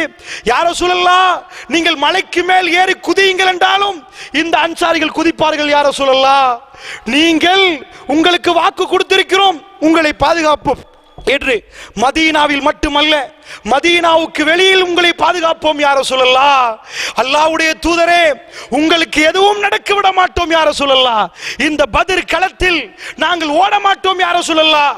இந்த களத்தில் நாங்கள் குதிப்போம் யா ரசூலல்லாஹ் என்று பேசியவர், அந்த காலத்தில் மிகவும் இரக்கமாக இருந்தவர். மரணம் வரைக்கும் ரசூலுல்லாஹ் அவர் மீது வைத்த இரக்கம் எப்படி தெரியுமா? அஹ்ஸாப் கந்தக் யுத்தத்தில் அவருடைய கைக்கு அம்பு பட்டு இரத்தம் ஓடுகிறது. அவர் ஒரு துஆ கேட்டார், யா அல்லாஹ், யா அல்லாஹ், மக்கத்து காஃபிர்கள் ரசூலுல்லாஹ்வோடு நடத்துகிற யுத்தம் இதனோடு முடிந்து விட்டதாக இருந்தால், இதற்கு பிறகு குறைஷிகள் வந்து ரசூலுல்லாஹ்வுக்கு அடிக்க மாட்டார்களாக இருந்தால், இந்த ஸஅதை எடுத்து விடு யா அல்லாஹ். இந்த ஸஅதை, இந்த நோயை பெரிதாக்கி இந்த ஸஅதை உன்னிடம் எடுத்து விடு யா அல்லாஹ். யா அல்லாஹ், மக்கத்து காஃபிர்கள் இதற்கு பிறகும் வருவார்களாக இருந்தால் இந்த ஸஅதுடைய இந்த நோயை சுகமாக்கி இந்த ஸஅதை வாழ வைத்து விடு யா அல்லாஹ். கேட்கிற துஆ அல்லாஹ்வுடைய நல்லடியார்களே, ஸஹீஹுல் புகாரியில் நீங்கள் பார்க்கலாம். ஸஅத் ரலியல்லாஹு அன்ஹு அவர்களுடைய இரத்தம் காயம் பெரிதாகி விட்டது. ரசூல் ஸல்லல்லாஹு அலைஹி வஸல்லம் அவர்கள் போறார்கள். உமர் பின் கத்தாப் ரலியல்லாஹு அன்ஹு அவர்கள் போறார்கள். போன உமர் பின் கத்தாப் தாடியை பிடித்துக் கொண்டு இப்படியே பார்க்கிறார். கண்ணெல்லாம் கலங்கி விட்டது. அவ்வளவு நெருக்கமான தோழர் வேதனையில் துடிக்கிறார். இரத்தம் ஓடிக்கொண்டிருக்கிறது. ரசூலுல்லாஹ் சொன்னார்கள், அவர்கள் தங்கியிருக்கக்கூடிய கூடாரத்துக்கு பக்கத்து கூடாரத்தில் ஸஅதை கொண்டு வந்து வைத்து விடுங்கள். நான் அடிக்கொரு முறை என்னுடைய ஸஅதை பார்க்க வேண்டும், நான் அடிக்கொரு முறை என்னுடைய ஸஅதை பார்க்க வேண்டும். ரசூலுல்லாஹ் சொல்லுகிறார்கள், இரத்தம் ஓடிக்கொண்டிருக்கிறது. ஸஅத் ரலியல்லாஹு அன்ஹு அவர்கள் ஒரு துஆ கேட்டார்களே, அதுக்கு பிறகு இன்னொரு துஆ கேட்டார்கள். சஹாபாக்கள் அல்லாஹ்வுடைய நெருக்கத்தை எப்படி பயன்படுத்தினார்கள் என்று பாருங்கள். எந்த விஷயமாக இருந்தாலும் அல்லாஹ்விடம் அத்தனை பாரத்தையும் இறக்கி அல்லாஹ்விடம் சொல்லி விடுவார்கள். அல்லாஹ் மீது ஆணையாக அல்லாஹ் அவர்களை கைவிடவே இல்லை. அல்லாஹ்வுடைய நல்லடியார்களே, அல்லாஹ் அவர்களை கைவிடவே இல்லை. அல்லாஹ்வுடைய நல்லடியார்களே, ஸஅத் ரலியல்லாஹு அன்ஹு என்ன கேட்டார்கள் தெரியுமா? யா அல்லாஹ், இந்த கைபர் போரிலே, பனு குறைலாக்களுடைய போரிலே, பனு குறைலாக்கள் என்று சொன்னால் அல்லாஹ்வுடைய நல்லடியார்களே, மதீனாவுக்கு பின்னாடி ஒரு கோட்டை இருக்கிறது, யகூதிகளுடைய கோட்டை. அவர்கள் ரசூலுல்லாஹ்வுக்கு மோசடி செய்து விட்டார்கள். அது ஒரு பெரிய வரலாறு. ஆனால் உங்களுக்கு சொல்கிறேன், அதாவது அஹ்ஸாப் அந்த போர்களை வைத்து அந்த மதீனாவுக்கு 3 பக்கம், இந்த பக்கம் மலை, இந்த பக்கம் மலை, இந்த பக்கம் அகல். அதனால் யாருக்கும் வர இயலாது. இந்த பக்கம் மலை, இந்த பக்கம் மலை, பெரிய பகுதியில் அகல் தோண்டி குழி தோண்டி இருக்கிறார்கள். பின்னாடி வரலாம். இது அடர்த்தியான ஈச்சப்பர தோட்டம். அங்கே கோட்டைகள் இருக்கிறது. அந்த கோட்டைகளில் யூதர்கள் வாழ்றார்கள், பனு குறைலாக்கள். இந்த யூதர்களோடு ரசூலுல்லாஹ் ஒரு உடன்படிக்கை எடுத்தார்கள், யாரை அனுப்பிராத, இந்த இடத்தில் யுத்தம் நடக்கும், இந்த பக்கத்தால் அனுப்பினால் மதீனாவுக்குள் நுழைந்து விடுவார்கள். ஏனென்றால் 10,000 பேர் வரப்போறார்கள், 3000 பேர் தான் போராளிகளே இருக்கிறார்கள். அல்லாஹ்வுடைய நல்லடியார்களே, அதே பத்ரை தான் 10 மடங்காக பெருக்கி சந்திக்க போறார்கள். எத்தனை ஆண்டுகளுக்கு பிறகு? 4 ஆண்டுகளுக்கு பிறகு. எந்த பதிலில் 300 1000மோ இப்ப 3000 10,000, 10 மடங்கு. 300 1000 என்றால் பரவாயில்லை. அல்லாஹ்வுடைய நல்லடியார்களே, 3000 10,000 என்றால் எப்படி இருக்கும்? 300க்கு 1000க்கும் 300 700 தான் டிஃபரண்ட். 3000 10,000 என்றால் 7000 டிஃபரண்ட் அல்லாஹ்வுடைய நல்லடியார்களே. இந்த யுத்தம் மிக அதிபயங்கரமான யுத்தம். சல்மானுல் ஃபாரிசி பெர்சியாவிலே பாரிசு நாட்டில் நாங்கள் எப்படி யுத்தத்தை மேற்கொள்வோம் என்ற அந்த தந்திரத்தை சொல்லிக் கொடுக்கிறார். யா ரசூலல்லாஹ், குழியை தோண்டினால் வர்றவர்கள் குழியில் விழுவார்கள், அடிக்க வேண்டியதுதான். ரசூலுல்லாஹ்வும் சரி என்று சொல்லிவிட்டார்கள். எல்லோரும் அந்த யுத்தத்துக்காக பாடுபடுகிற நேரம் அதில் கூட நிறைய அதிசயங்கள் நடக்கிறது. அந்த யுத்தத்திலே ஒரு கல்லு குறுக்கிடுகிறது. அந்த கல்லை உடைக்க முடியல, உடைக்க கஷ்டப்படுறாங்க. ரசூல் ஸல்லல்லாஹு அலைஹி வஸல்லத்தை பார்க்க போன ரசூலுல்லாஹ் கூட மண்ணெல்லாம் அள்ளி இங்கே எல்லாம் வருத்தம், ரசூலுல்லாஹ்வுக்கும் கடுமையான வருத்தம். அவர்கள் கூட குழியை தோண்டிருக்கிறார்கள். போனவர் பார்த்தார், ரசூலுல்லாஹ் சுருங்கி சூங்கிக் கொண்டிருக்கிறார்கள். ரசூல் ஸல்லல்லாஹு அலைஹி வஸல்லம் அவர்கள் சுருங்கி அப்படி சூம்பி தூங்கிக் கொண்டிருக்கிறார்கள். அல்லாஹ்வுடைய தூதர் அவர்களை சொன்னார்கள், யா ரசூலல்லாஹ், ஒரு கல் இருக்கிறது, உடைப்படுவதில்லை, யா ரசூலல்லாஹ், கொஞ்சம் வாருங்கள் என்றார். ரசூலுல்லாஹ் வந்து அல்லாஹ் அக்பர் என்று அடித்தார்கள். 3 முறை அடித்தார்கள், கல் உடைந்து விட்டது.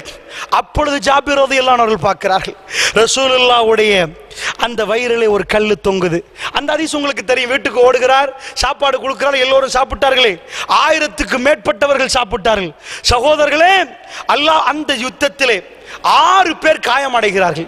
முஸ்லிம்களில் வருகிற நேரத்தில் அம்பு ஸஅத் ரலியல்லாஹு அன்ஹு அவர்களுக்கு, ஸஅத் பின் முஆத் ரலியல்லாஹு அன்ஹு கையிலே படுகிறது. அந்த நேரத்திலே அந்த யுத்தத்தில் அல்லாஹ் வெற்றியை கொடுக்கிறான். குறைஷிகள் அன்றைக்கு ஓடினவர்கள் வல்லாஹி திரும்ப வரவில்லை, மக்காவிலிருந்து திரும்ப வரவில்லை. அடுத்தது ஃபத்ஹு மக்கா, மக்கா வெற்றி தான். அல்லாஹ்வுடைய நல்லடியார்களே, ஸஅத் ரலியல்லாஹு அன்ஹு அவர்கள் என்ன துஆ கேட்டிருந்தார்கள்? யா அல்லாஹ், குறைஷிகளோடு யுத்தம் முடிந்து விட்டால் இந்த ஸஅதை எடுத்து விடு என்று கேட்டிருந்தார். அடுத்த ஒரு துஆ கேட்டார்கள், யா அல்லாஹ், பனு குறைலாக்கள் துரோகம் செய்து விட்டார்கள், அந்த யகூதிகள் ரசூலுல்லாஹ்வுக்கு இந்த யுத்தத்தில் துரோகம் செய்து விட்டார்கள், அந்த விஷயத்தில் கண்குளிர்ச்சியை ஏற்படுத்தாமல் எனக்கு மரணத்தை தந்து விடாதே யா அல்லாஹ், யா அல்லாஹ், அந்த விஷயத்தில் எனக்கு கண்குளிர்ச்சியை தராமல் எனக்கு மரணத்தை தந்து விடாதே யா அல்லாஹ். அல்லாஹு அக்பர். அதிசயமான வரலாறு அல்லாஹ்வுடைய நல்லடியார்களே. ரத்தம் ஓடிக்கொண்டிருக்கிறது. ரசூலுல்லாஹ்வுடைய கூடாரத்துக்கு பக்கத்திலே ஸஅத் பின் முஆத் இருக்கிறார். அவர் கேட்ட 2 துஆக்கள் இருக்கிறது. அல்லாஹ்வுடைய நல்லடியார்களே, இறை நெருக்கம் என்றால் எனக்கும் உங்களுக்கும் உள்ள மிக பெரும் ஆயுதம் இந்த துஆ. மறந்து விடாதீர்கள், இந்த உலகத்தில் எதையும் அது முறையடிக்கும். இது இறை நெருக்கத்துக்கு அல்லாஹ் தாகிற மிக பெரும் அற்புதமான பரிசு. இந்த துஆவை விட நீங்கள் சம்பாதிக்க கூடிய வேற எந்த சொத்தும் இல்லை அல்லாஹ்வுடைய நல்லடியார்களே, வேற எந்த சொத்தும் பெரிதாக இல்லை அல்லாஹ்வுடைய நல்லடியார்களே. இந்த துஆ மிக அற்புதமானது. கேட்டது போன்ற ஆச்சரியமான வரலாறு. சகோதரர்களே, கோவேரி கழுதைக்கு மேல் ஏறி வருகிறார். ஏன் ஏறி வருகிறார் தெரியுமா? பனு குறைலாக்களை ரசூலுல்லாஹ் முற்றுகையிட்டு விட்டார்கள். முற்றுகையிட்டால் அவர்களுடைய கோட்டையில் இருந்து அவர்கள் வெளியே வரவில்லை. வந்தார்கள் சில அன்சாரி தோழர்கள். அவர்களுக்கு தெரியும், ரசூலுல்லாஹ் முற்றுகையிட்டு விட்டார்கள் என்றால் அடுத்தது கொல்லுவார்கள் என்று தெரியும். துரோகிகளை கொல்ல வேண்டும். அன்சாரிகள் வந்து சொன்னார்கள் சில பேர், யா ரசூலல்லாஹ், பனு குறைலாக்களுக்கு ஒன்றும் செய்து விடாதீர்கள், எங்களோட பிஸ்னஸ் பண்றவர்கள் யா ரசூலல்லாஹ், அவர்களை மன்னித்து விட்டு விடுங்கள், எங்களோடு நன்றாக நடந்திருக்கிறார், இந்த விஷயத்தில் விட்டு விடுங்கள். அந்த நேரத்தில் சுப்ஹானல்லாஹ், 7 வானத்திலிருந்து என்ன வகி, ரசூலுல்லாஹ் வாயிலிருந்து பேசுகிற வார்த்தையை பாருங்கள். அதற்கு முன்னாடி பனு குறைலாக்களுடைய தலைவர்கள் வருகிறார்கள். வந்து சொன்னார்கள், அந்த இடத்திலே அன்சாரிகள் சொன்னார்கள், யா ரசூலல்லாஹ், ஒரு பேச்சுவார்த்தைக்கு போவோம், பேச்சுவார்த்தையிலே எது முடிவுக்கு வருகிறதோ அதை செய்வோம். அவர்கள் ரசூலுல்லாஹ் சொன்னார்கள், இல்லை, கொல்ல வேண்டும் என்று சொன்னார்கள். பனு குறைலாக்களை கொல்ல வேண்டும் என்றார்கள். அந்த கோட்டையிலிருந்து யகூதிகள் ஒளிந்து கொண்டிருக்க தலைவர்களை கூப்பிட்டார்கள். கம்ப்ரமைஸ் பண்ண பேச்சுவார்த்தை நடந்தது. என்ன முடிவு வந்தது தெரியுமா? எங்களுடைய தலைவர் அல்லது உங்களுடைய தலைவர், யகூதிகள் சொன்னார்கள், உங்களுடைய தலைவர் ஸஅத் பின் முஆத், பெருமானார் பேச வேண்டாம், ஸஅத் பின் முஆத் என்ன தீர்ப்பு சொல்கிறாரோ அந்த தீர்ப்பை நாங்கள் ஏற்று நடப்போம். அன்சாரிகளும் சொன்னார்கள், அது சரி என்றார்கள். அந்த நேரத்தில் கைகளில் இரத்தம் ஓடுகிறது. கோவேரி கழுதைக்கு மேல் சவாரி செய்து கொண்டு அவர் வருகிறார் பள்ளிவாசலுக்கு. ஏனென்றால் தீர்ப்பு கொடுப்பதற்காக. அல்லாஹ்வுடைய நல்லடியார்களே, மிகவும் வேதனையோடு வருகிறார்.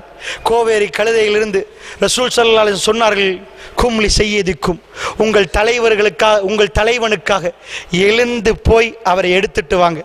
இதை சில பேர் ஆதாரமாக காட்டி ஜனாதிபதிக்கு எழுந்து நிற்கலாம், பிரதமருக்கு எழுந்து நிற்கலாம். ஏனென்றால் பாருங்களேன், கும்ளி செய்திக்கும் உங்கள் தலைவனுக்கு எழுந்து நிற்க சொன்னார்களே ரசூலுல்லாஹ். சகோதரர்களை, எழுந்து நிற்க சொல்லவில்லை, அவரால் நடக்க இயலாது, கையில் அவ்வளவு வேதனை, அந்த அளவுக்கு இயலாது, அவரை தூக்கி கொண்டு வாருங்கள் என்பதற்குத்தான் எழுந்து நில்லுங்கள் என்ற வார்த்தை அங்கே வருகிறது. அல்லாஹ்வுடைய நல்லடியார்களே, இதை தப்பாக சில ஜமாத்தினர்கள் சித்தரித்து எழுந்து நிற்கலாம் என்ற கருத்தை சொல்கிறார்கள். இந்த உலகத்தில் யாருக்கும் யாரும் எழுந்து நிற்க முடியாது அல்லாஹ்வுக்கு தவிர. அல்லாஹ்வுடைய நல்லடியார்களே, ஸஅத் பின் முஆத் ரலியல்லாஹு அன்ஹு அவர்கள் பள்ளிவாசலுக்கு கொண்டு வந்து வைக்கப்படுகிறார்கள். தீர்ப்பு உங்கள் கையிலே ஸஅத் என்று சொன்னார்கள் ரசூலுல்லாஹ். ஸஅத் ரலியல்லாஹு அன்ஹு திரும்பினார்கள் யகூதிகளை பார்த்து, நான் தீர்ப்பு சொன்னால் நீங்கள் ஏற்றுக்கொள்வீர்களா என்று கேட்டார்கள். ஆமாம் என்று யகூதிகள் தலையாட்டினார்கள். யகூதி தலைவர்கள் அன்சாரிகள் பக்கம் திரும்பினார்கள், கேட்டார்கள், நான் தீர்ப்பு சொன்னால் நீங்கள் ஏற்றுக்கொள்வீர்களா என்று கேட்டார்கள். ஆமாம், நீங்கள் சொன்னால் ஏற்றுக்கொள்வோம். ரசூலுல்லாஹ்வின் பக்கம் திரும்பினார்கள், யார் ரசூலல்லாஹ், நான் சொன்னால் நீங்கள் ஏற்றுக்கொள்வீர்களா யார் ரசூலல்லாஹ்? ஆம், நான் ஏற்றுக்கொள்வேன் என்று சொன்னார்கள். அல்லாஹ்வுடைய நல்லடியார்களே, ஸஅத் பின் முஆத் ரலியல்லாஹு அன்ஹு அவர்கள் சொன்னார்கள், யார் ரசூலல்லாஹ், இவர்கள் துரோகிகள் யார் ரசூலல்லாஹ். அன்சாரிகள் பிசினஸை பத்தி பேசுற நேரம் அன்சாருடைய தலைவர் என்ன பேசினார் தெரியுமா? யார் ரசூலல்லாஹ், இவர்கள் துரோகிகள் யார் ரசூலல்லாஹ். உடைய பெண்களை கைதியாக எடுத்துக்கொள்ளுங்கள், உடைய பிள்ளைகளை எடுத்துக்கொள்ளுங்கள், இவருடைய ஆண்களை எல்லாம் தலையை அறுத்து சீவுங்கள் யார் ரசூலல்லாஹ். ரசூலுல்லாஹி ஸல்லல்லாஹு அலைஹி வஸல்லம் சொன்னார்கள், ஸஅத் 7 வானத்தில் என்ன தீர்ப்பு வந்ததோ உன் நாவில் இருந்து அந்த தீர்ப்பு வெளிவந்து விட்டது. அல்லாஹ்வுடைய தீர்ப்பு எதுவோ அதை நீ வெளியாக்கி விட்டாய் ஸஅதே என்று சொன்னார்கள். ஹதீஸில் எப்படி வருகிறது தெரியுமா? யகூதி ஒருவராக மறைத்து மறைத்து கூட்டி வந்து களத்தறுக்கப்பட்ட ஒருவர் கேட்கிறார், பக்கத்தில் ஒரு யகூதி, போனவர் திரும்ப வரவில்லை, என்ன நடக்கிறது என்று கேட்டார். சொன்னார்கள், பக்கத்தில் உள்ளவர், என்ன நடக்குதுன்னு உனக்கு புரியலையா? போனவர் செத்து தான் எப்படி வருவார்? தலை அறுக்கப்படுகிறது. அல்லாஹ்வுடைய நல்லடியார்களே, கொஞ்ச நேரத்தில் ஸஅத் பின் முஆத் ரலியல்லாஹு அன்ஹு அவர்கள் மரணிக்கிறார்கள். அல்லாஹ்வுடைய நல்லடியார்களே, ஸஹீஹுல் புகாரியை பிரட்டி இந்த ஹதீஸ்களை பிரட்டி பாருங்கள். உன்னத தோழர்களுடைய வரலாறை நான் ஏன் எடுத்து சொன்னேன் தெரியுமா? இறை நெருக்கம் என்பது சாதாரண ஒரு விஷயம் அல்ல. அல்லாஹ்வுடைய நல்லடியார்களே, சாதாரண பணத்தால் சாதிக்க முடியுமான விஷயங்கள் அல்ல. அல்லாஹ்வுடைய நெருக்கம் எனக்கும் உங்களுக்கும் கிடைத்தால் இந்த உலகத்தில் அதிசய மனிதர்களாக நானும் நீங்களும் உலா வருவோம் நிச்சயமாக. ஸஅத் பின் முஆத் அவர்கள் என்ன துஆ கேட்டார்கள்? யா அல்லாஹ், இந்த புண்ணு இதை பெரிதாக்கி குறைஷிகளோட யுத்தம் முடிந்தது என்றால் மீண்டும் நபிக்கு எதிராக அந்த மக்கத்து காஃபிர்கள் வரமாட்டார்கள் என்று சொன்னால் இந்த உலகத்தில் இந்த ஸஅத் வாழ வேண்டிய தேவையில்லை யா அல்லாஹ். ஏனென்றால் ரசூலுல்லாஹ் மக்காவில் படாத பாடுபடுகிற நேரம் ஸஅத் ரலியல்லாஹு அன்ஹு அவர்கள் மதீனாவில் இருந்து அவர்கள் கூப்பிட்டு, யா ரசூலல்லாஹ், உங்களை மதீனா நகரத்தில் உங்களுக்கு நாங்கள் பாதுகாப்பு தருகிறோம் யா ரசூலல்லாஹ், உங்களை நாங்கள் பாதுகாப்போம் யா ரசூலல்லாஹ், உங்களுக்கு எதுவும் நடக்காமல் உங்களுக்கு இந்த மதீனாவில் நாங்கள் பாதுகாப்பு தருகிறோம் என்று சொன்னாரே, அவருக்குள்ள ஒரே கோபம், ரசூலுல்லாஹ் மீது யார் கை வைத்தார்களோ அவர்களோடு போர் தொடுக்க வேண்டும், அவர்களோடு சண்டை பிடிக்க வேண்டும். அல்லாஹ்வுடைய நல்லடியார்களே, அந்த யுத்தம் முடிந்தது என்று சொன்னால் இந்த உலகத்தில் ஸஅதுக்கு எந்த வேலையும் இல்லையா அல்லாஹ். இப்படி சொன்னவர் ஸஅத். அல்லாஹ் மீது ஆணையாக ஸஅத் ரலியல்லாஹு அன்ஹு அவர்கள் மரணிக்கிறார்கள். 10,000 படையோடு 3,000 படை மோதி திரும்ப வர முடியாத மிக பெரும் தோல்வியோடு மக்கத்து காபிர்கள் திரும்ப ஓடினார்களே, அல்லாஹ் பெரும் வெள்ளமாக இன்றைக்கு என்னையும் உங்களையும் இந்த இடத்திலே சங்கமிக்க வைத்திருக்கிறார். மக்கா வெற்றி, ஃபத்ஹு மக்கா, அஹ்ஸாப் யுத்தம் என்பது மிக தீர்மானமான ஒரு யுத்தம். 3,000 10,000 என்ற உலக வரலாறு காணாத ஒரு யுத்தம். புறமுதுகிட்டு ஓடினார்கள். அல்லாஹ் ரப்புல் ஆலமீன் ஹுனைன் போரின் போது, இந்த அஹ்ஸாப் போரின் போது மலக்குமார்களை அனுப்பி உதவி செய்ததை திருமறை குர்ஆனில் மிக அழகாக சொல்லி காட்டுகிறான். ஸஅத் ரலியல்லாஹு அன்ஹு அவர்கள் மரணிக்கிறார்கள். கண் குளிர்ச்சியாக்கி என்னை மௌத்தாகி விடு யா அல்லாஹ் ஒரு துஆ கேட்டார். பனு குறைலாக்கள் துரோகிகள், ரசூலுல்லாஹ்வுக்கு துரோகம் செய்தார்கள், அவர்கள் விஷயத்தில் எனக்கு கண் குளிர்ச்சியை தந்துவிடு என்று கேட்டார்கள். அல்லாஹ் மீது ஆணையாக அவர் கண்ணு முன்னாடியே தலைகள் சீவப்பட்டதை அவர் கண்களால் பார்த்தார். அல்லாஹ்வுடைய நல்லடியார்களே, அப்படி என்று சொன்னால் இறை நெருக்கம் எனக்கும் உங்களுக்கும் எவ்வளவு தேவை? இளைஞர்களே, உங்களுக்கு என்ன நெருக்கம் தேவை? காதலியுடைய நெருக்கம் தேவையா? இந்த துனியாவில் உள்ள ஏதாவது ஒரு சொத்தின் நெருக்கம் தேவையா? அந்த நெருக்கத்துக்காக வேண்டி நீங்கள் எல்லாத்தையும் திறந்தீர்கள். இந்த அருமையான இரவுகள் இறைவனுக்காக நீங்கள் திறந்து கொடுத்தால், உங்களுடைய கல்புகள் எல்லாம் அதற்காக திறந்து கொடுத்தால், நிச்சயமாக நீங்கள் நடந்து வந்தால் அல்லாஹ் ரப்புல் ஆலமீன் நம் பக்கம் ஓடி வருகிறான். அல்லாஹ்வுடைய நல்லடியார்களே, குடும்ப பிரச்சனைகளோடு தலையிலே பாரத்தோடு சுமந்து கொண்டிருக்கக்கூடியவர்களே, அல்லாஹ் ரப்புல் ஆலமீன் சஹாபாக்களுக்கு எப்படி உதவி செய்தானோ அதே உதவி நம்முடைய வீட்டுக்கு வந்து சேரும் அல்லாஹுடைய நல்லடியார்களே. அப்படி என்று சொன்னால் நிச்சயமாக அல்லாஹுடைய உதவியை பொறுத்த, அல்லாஹுடைய திருப்பொருத்தை பெற்ற அந்த உதவிகளை எதிர்பார்த்து நல்லடியார் கூட்டத்தில் அல்லாஹ் என்னையும் உங்களையும் ஆக்கி அருள் புரிவானாக. அந்த இறை நெருக்கம் இல்லாமல் இந்த துனியாவில் நானும் நீங்களும் கடைசியாக இந்த உலகத்தை விட்டு புரிகிற நேரத்தில் தான் இறைவனுடைய நெருக்கம் வேண்டும் என்று நானும் நீங்களும் நினைத்தால் நானும் நீங்களும் கை செய்தப்பட வேண்டிய நிலைமை அதுதான் அல்லாஹ்வுடைய நல்லடியார்களே. இன்னும் தாமதமில்லை, இன்னும் தாமதமில்லை. இந்த இரவுகள் அலங்கரிக்கக்கூடிய இரவுகள், இரவுகளில் தூங்கிக் கொண்டு நாம் எல்லாம் நம்முடைய வீடுகளில் இருக்கிற நேரம் அல்லாஹ்வோடு பேசுவதற்கு வாய்ப்பு கிடைத்தால், கொஞ்ச நேரம் அல்லாஹ்வோடு பேசுவதற்கு வாய்ப்பு கிடைத்தால் நிச்சயமாக அந்த இரவிலே அல்லாஹ் ரப்புல் ஆலமீன் அடிவானத்துக்கு வருகிற நேரம் அவருடைய திருப்பொருத்தத்தால் அல்லாஹ் என்னையும் உங்களையும் அரவணைத்துக் கொண்டால் இந்த உலகமே எதிர்த்தாலும் எங்களை ஒன்றும் செய்ய முடியாது. நாயகம் ஸல்லல்லாஹு அலைஹி வஸல்லம் அவர்கள் சொன்னார்கள், மறுமை நெருங்குகிற நேரம் ஒரு கூட்டம் வரும், அவர்கள் சத்தியத்தை உரைத்து கொண்டே இருப்பார்கள். சஹீஹுல் புகாரியில் வருகிறது, உண்மையே பேசுவார்கள், அவர்கள் சத்தியத்தையே சொல்லுவார்கள்.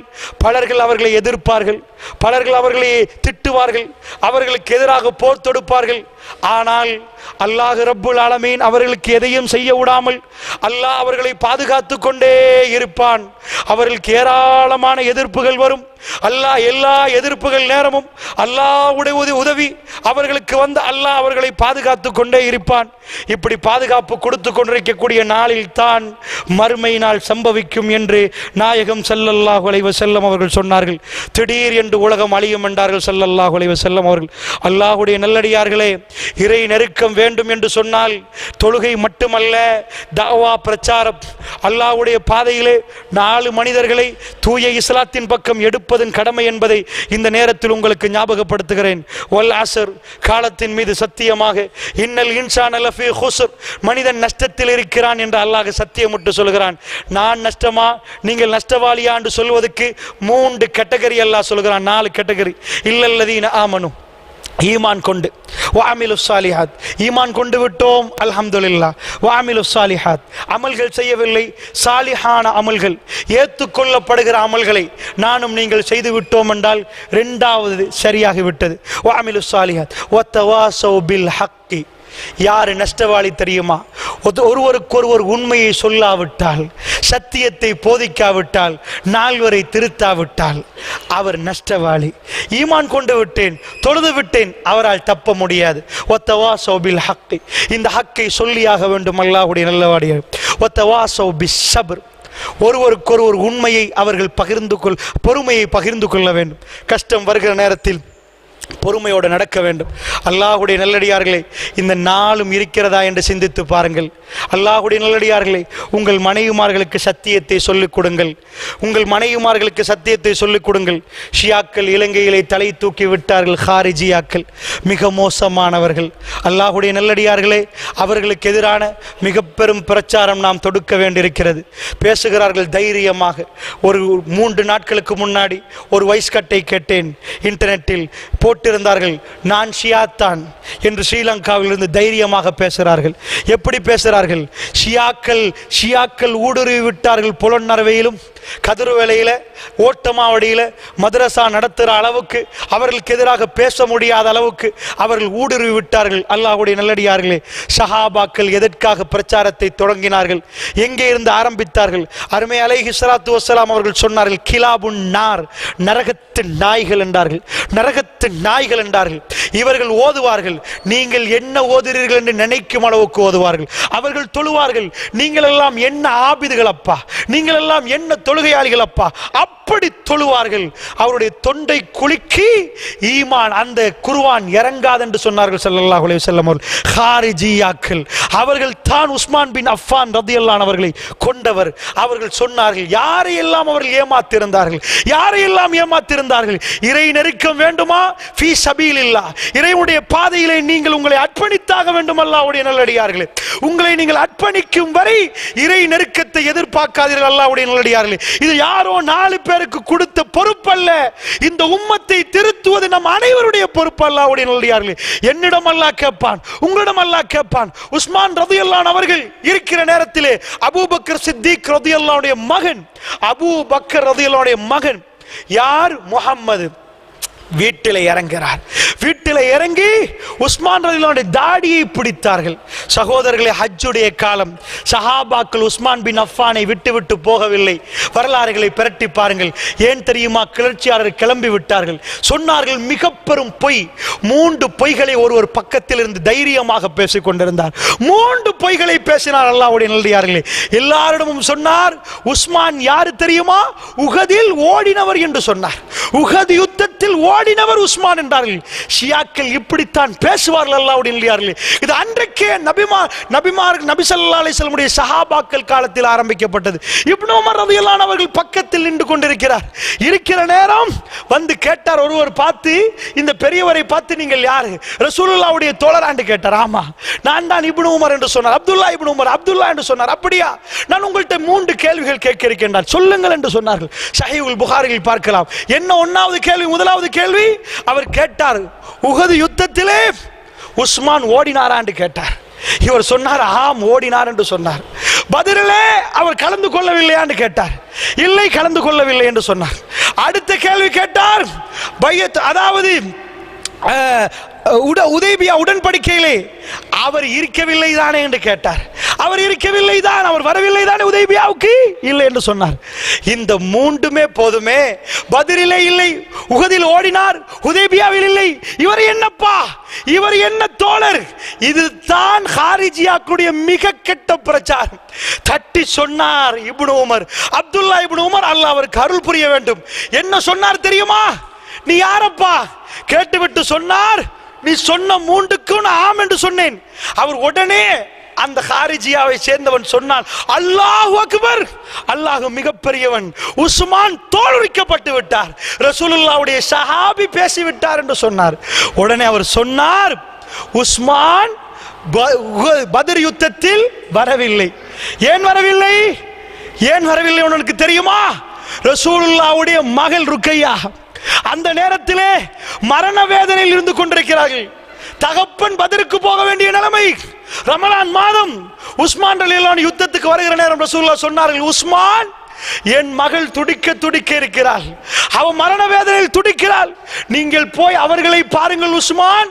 நீங்கள் பார்த்தால் பத்ரில் என்ன நன்மை கிடைக்குமோ அதே நன்மை அல்லாஹ் உங்களுக்கு தருவான் என்று சொன்னார்கள். அதற்காகத்தான் அவர் பத்ருக்கு வரவில்லை தெரியுமா? அப்படி என்று அவர் கேட்டார். 2வது உஹதில் ஓடினார். ஆமா, உஹதில் நிறைய பேர் ஓடினார்கள். உனக்கு தெரியுமா உஹதில் ஓடினவர்களை அல்லாஹ் மன்னித்தான் என்று குர்ஆனில் அல்லாஹ் சொல்கிறார். உனக்கு தெரியுமா என்று கேட்டார். உஹது யுத்தத்தை பற்றி தெளிவாக பேச வேண்டும். அப்பதான் அந்த என்ன ஓடுறது என்றால் என்னென்று புரியும் அல்லாஹ்வுடைய நல்லடியார்களே. அதனால் அதை முடித்து விட்டார். அடுத்தது ஹுதைபியாவில் அவர் வரவில்லை. ஆமா, வரவில்லை. ஹவாரிஜிகள் இப்படித்தான் சொல்லுவார்கள். ஹாரிஜியாக்கள் மோசமானவர்கள். என்ன சொன்னார்கள் தெரியுமா? ஹுதைபியா உடன்படிக்கையிலே பிரச்சனையே உஸ்மான் ரலியல்லாஹு அன்ஹு தானே. மக்கத்து குறைஷிகளில் நம்பிக்கையானவர் ஒருவரைத்தான் ரசூலுல்லாஹ் உம்ராவுக்கு நாங்கள் வரப்போகிறோம் என்ற தூது செய்தியோடு அனுப்பினார்கள். அனுப்பினால் உஸ்மானை அவர்கள் பிடித்துக் கொண்டார்கள். பிடித்துக் கொள்கிற நேரம் தான் அந்த நேரத்தில் வரவில்லை. சஹாபாக்கள் சொன்னார்கள், யார் ரசூலுல்லாஹ், இதுக்கு மேல் உஸ்மானை அவர்கள் அனுப்பாவிட்டால் நாங்கள் போர் தொடுப்போம்.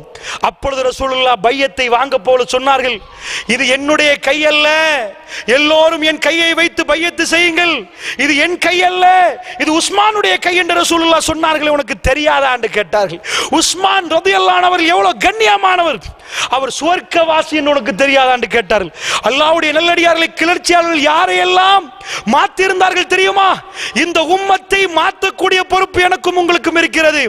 உஸ்மான் ரலியல்லாஹு அன்ஹு அவர்களை எந்த அளவுக்கு வீடை முற்றுகையிட்டு இருந்தார்கள் சஹாபாக்கள் கேட்டார்கள், அமீருல் முஃமினீன் அவர்களே, உங்களை விட்டு விட்டு நாங்கள் ஹஜ் செய்ய போனால் வருகிற நேரத்தில் ஆட்சியை மாற்றிருந்தால் என்ன செய்வது? அவர் சொன்னார், போங்கள் ஹஜ்ஜுக்கு, என்னை பற்றி கவனிக்காதீர்கள். மாறி இருந்தால் என்ன செய்வது? ஏன் புதிய ஒரு அமீரை நியமித்திருந்தால் நாங்கள் பையத்து செய்வதா? உஸ்மான் பின் அஃபான் ரலியல்லாஹு அன்ஹு சொன்னார்கள், யார் புதிய அமீரோ அவருக்கு பையத்து பண்ணுங்கள், போங்கள் என்று சொன்னார்கள். இப்படி இருக்கிற நேரம் மதீனாவில் யாரும் இல்லை. என்ன செய்தார்கள் தெரியுமா? கிளர்ச்சியாளர்கள் ஹஜ்ஜை தொடர்ந்து எல்லாம் முற்றுகையிட்டால் யாரை அனுப்பினார்கள் தெரியுமா?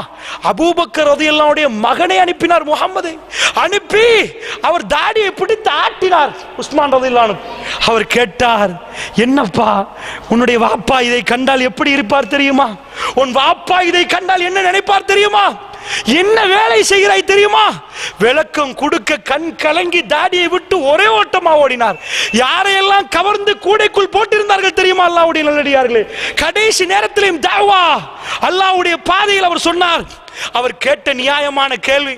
அவர் கேட்டார் மக்களிடம், வீட்டுக்குள் ஒவ்வொருவரும் வருகிறார், நுழைகிறார்கள், கொல்ல பார்க்கிறார்கள். கேட்டார்கள், மக்களே என்னை ஏனப்பா கொல்ல முற்படுகிறீர்கள்? நான் என்ன விபச்சாரம் செய்தவனா? கல்லெறிந்து கொள்வதற்கு நான் என்ன விபச்சாரம் செய்தவனா? அல்லது மிக பெரும் பாதகமான செயலை செய்தவனா? நான் என்ன தப்பு பண்ணு சொல்லுங்கள் என்று சொல்லுகிற நேரம் தான் உஸ்மான் ரலியல்லாஹு அவருடைய களத்தை வெட்டுகிறார்கள். அவர் கையிலே அப்பொழுது குர்ஆன் பிரதி இருந்தது. அல்லாஹ்வுடைய நல்லடியார்களே, இந்த உம்மத்தில் இருந்த குர்ஆன் பிரதி அவர் கையில் இருந்தது. அதனுடைய இரத்தம் அந்த பிரதியிலே பட்ட அந்த இரத்தத்தோடு அவருடைய தலைமுடியை ஹப்ஸா ரலியல்லாஹு நினைக்கிறேன் அனுப்பி வைக்கிறார்கள் முஆவியா ரலியல்லாஹு அவர்களுக்கு. நடந்த கொலையின் கொடூரத்தை காண்பிப்பதற்கு இந்த உம்மத்தின் மிக பெரும் வரலாறு ஆரம்பிக்கிறது. அந்த ஷியாக்களுக்கு எதிரான போராட்டத்தை நானும் நீங்களும் தொடங்க வேண்டும். அல்லாஹ்வுடைய நல்லடியார்களே, வேகமாக இந்த நாட்டில் பரவ ஆரம்பிக்கிறார்கள். தைரியமாக ஷியா என்று பேசுகிறார்கள். இவர்கள் இன்றைக்கு கொழும்பிலே பெரிய ஒரு கல்லூரி ஆரம்பித்து விட்டு ஃப்ரீ எடுகேஷன் என்ற பெயரிலே வருபவர் போவர் எல்லாம் படித்து கொடுத்து விட்டு யூனிவர்சிட்டி என்று ஆரம்பித்து விட்டு முஸ்தபா யூனிவர்சிட்டி என்று ஆரம்பித்து விட்டு இதை பார்த்தால் அவர்கள் எனக்கு எதிராகவும் போரை ஆரம்பிப்பார்கள். அல்லாஹ் எனக்கு போதுமானவன். அல்லாஹ்வுடைய நல்லடியார்களே, பேசக்கூடியவர்களை தடுக்க பார்க்கிறார்கள். இவர்கள் இந்த நாட்டில் வந்து கொண்டு அருமை தோழர்களை கேவலப்படுத்தி இந்த உம்மத்தை பிளவுபடுத்துவதற்கு இன்றைக்கு கங்கணம் கட்டி விட்டார்கள். இவர்கள் பூந்து விட்டார்கள். அந்த யுத்தத்தை நாம் தொடர வேண்டியிருக்கிறது. அந்த தாவாவுடைய களத்தில் நாம் குதிக்க வேண்டியிருக்கிறது. அல்லாஹ்வுடைய நல்லடியார்களே, அவர்கள் தான் உஸ்மான் பின் அஃபான் ரலியல்லாஹு அவர்களை கொண்டவர்கள். அவர்கள் தான் அலி பின் அபி தாலிப் ரலியல்லாஹு அவர்களை பேசி பேசி அலி அலி அலி என்று சொல்லிக் கொண்ட அலியை கொண்டவர்களும் அவர்கள் தான். அல்லாஹ்வுடைய நல்லடியார்களே, அதனால் இந்த வரலாறுகள் மிக கசப்பான வரலாறுகள். இந்த வரலாறுகளை பற்றி ரசூலுல்லாஹ் சொன்னார்கள். என்ன சொன்னார்கள் தெரியுமா? அல்லாஹ்வுடைய நல்லடியார்களே, அல்லாஹ்வுடைய தூதர் மிக தெளிவாக பேசினார். ஜமல் யுத்தம் முடிந்த பிறகு ஆயிஷா ரலியல்லாஹு அவர்கள், அந்த வரலாறை சொல்வதற்கு நேரமில்லை, ஆயிஷா ரலியல்லாஹு அவர்களை ஜமல் யுத்தத்திலே வைத்து அலி பின் அபி தாலிப் ரலியல்லாஹு காப்பாற்றுறார்கள். ஒட்டகத்துடைய காலை வெட்டுறார்கள். சகோதரர்களே, இந்த யுத்தத்தை உண்டாக்கினதே இந்த ஹாரிஜியாக்கள். அந்த பக்கம் அலி பின் அபி தாலிப், இந்த பக்கம் ஆயிஷா ரலியல்லாஹு அவர்கள் 20,000 பேர், அந்த பக்கம் 12,000 பேர். ஆயிஷா ரலியல்லாஹு எதுக்கு வந்தார்கள்? அலி உஸ்மான் ரலியல்லாஹு கொண்டவர்கள் யார் என்று கேட்க. அலி ரலியல்லாஹு எதுக்கு வந்தார்கள்? யுத்தம் நடக்காமல் சமாதானத்துக்கு வந்தார்கள். வந்தால் இந்த பக்கத்தில் பூந்த ஹாரிஜியாக்கள், ஆயிஷா ரலியல்லாஹு பக்கத்தில் பூந்த ஹாரிஜியாக்கள் ராத்திரியில் நெருப்பை வைத்தார்கள். வைத்து அம்பால் வீசினார்கள். அடித்தது முஸ்லீம் அல்ல, அடித்தவர்கள் முஸ்லீம் அல்ல.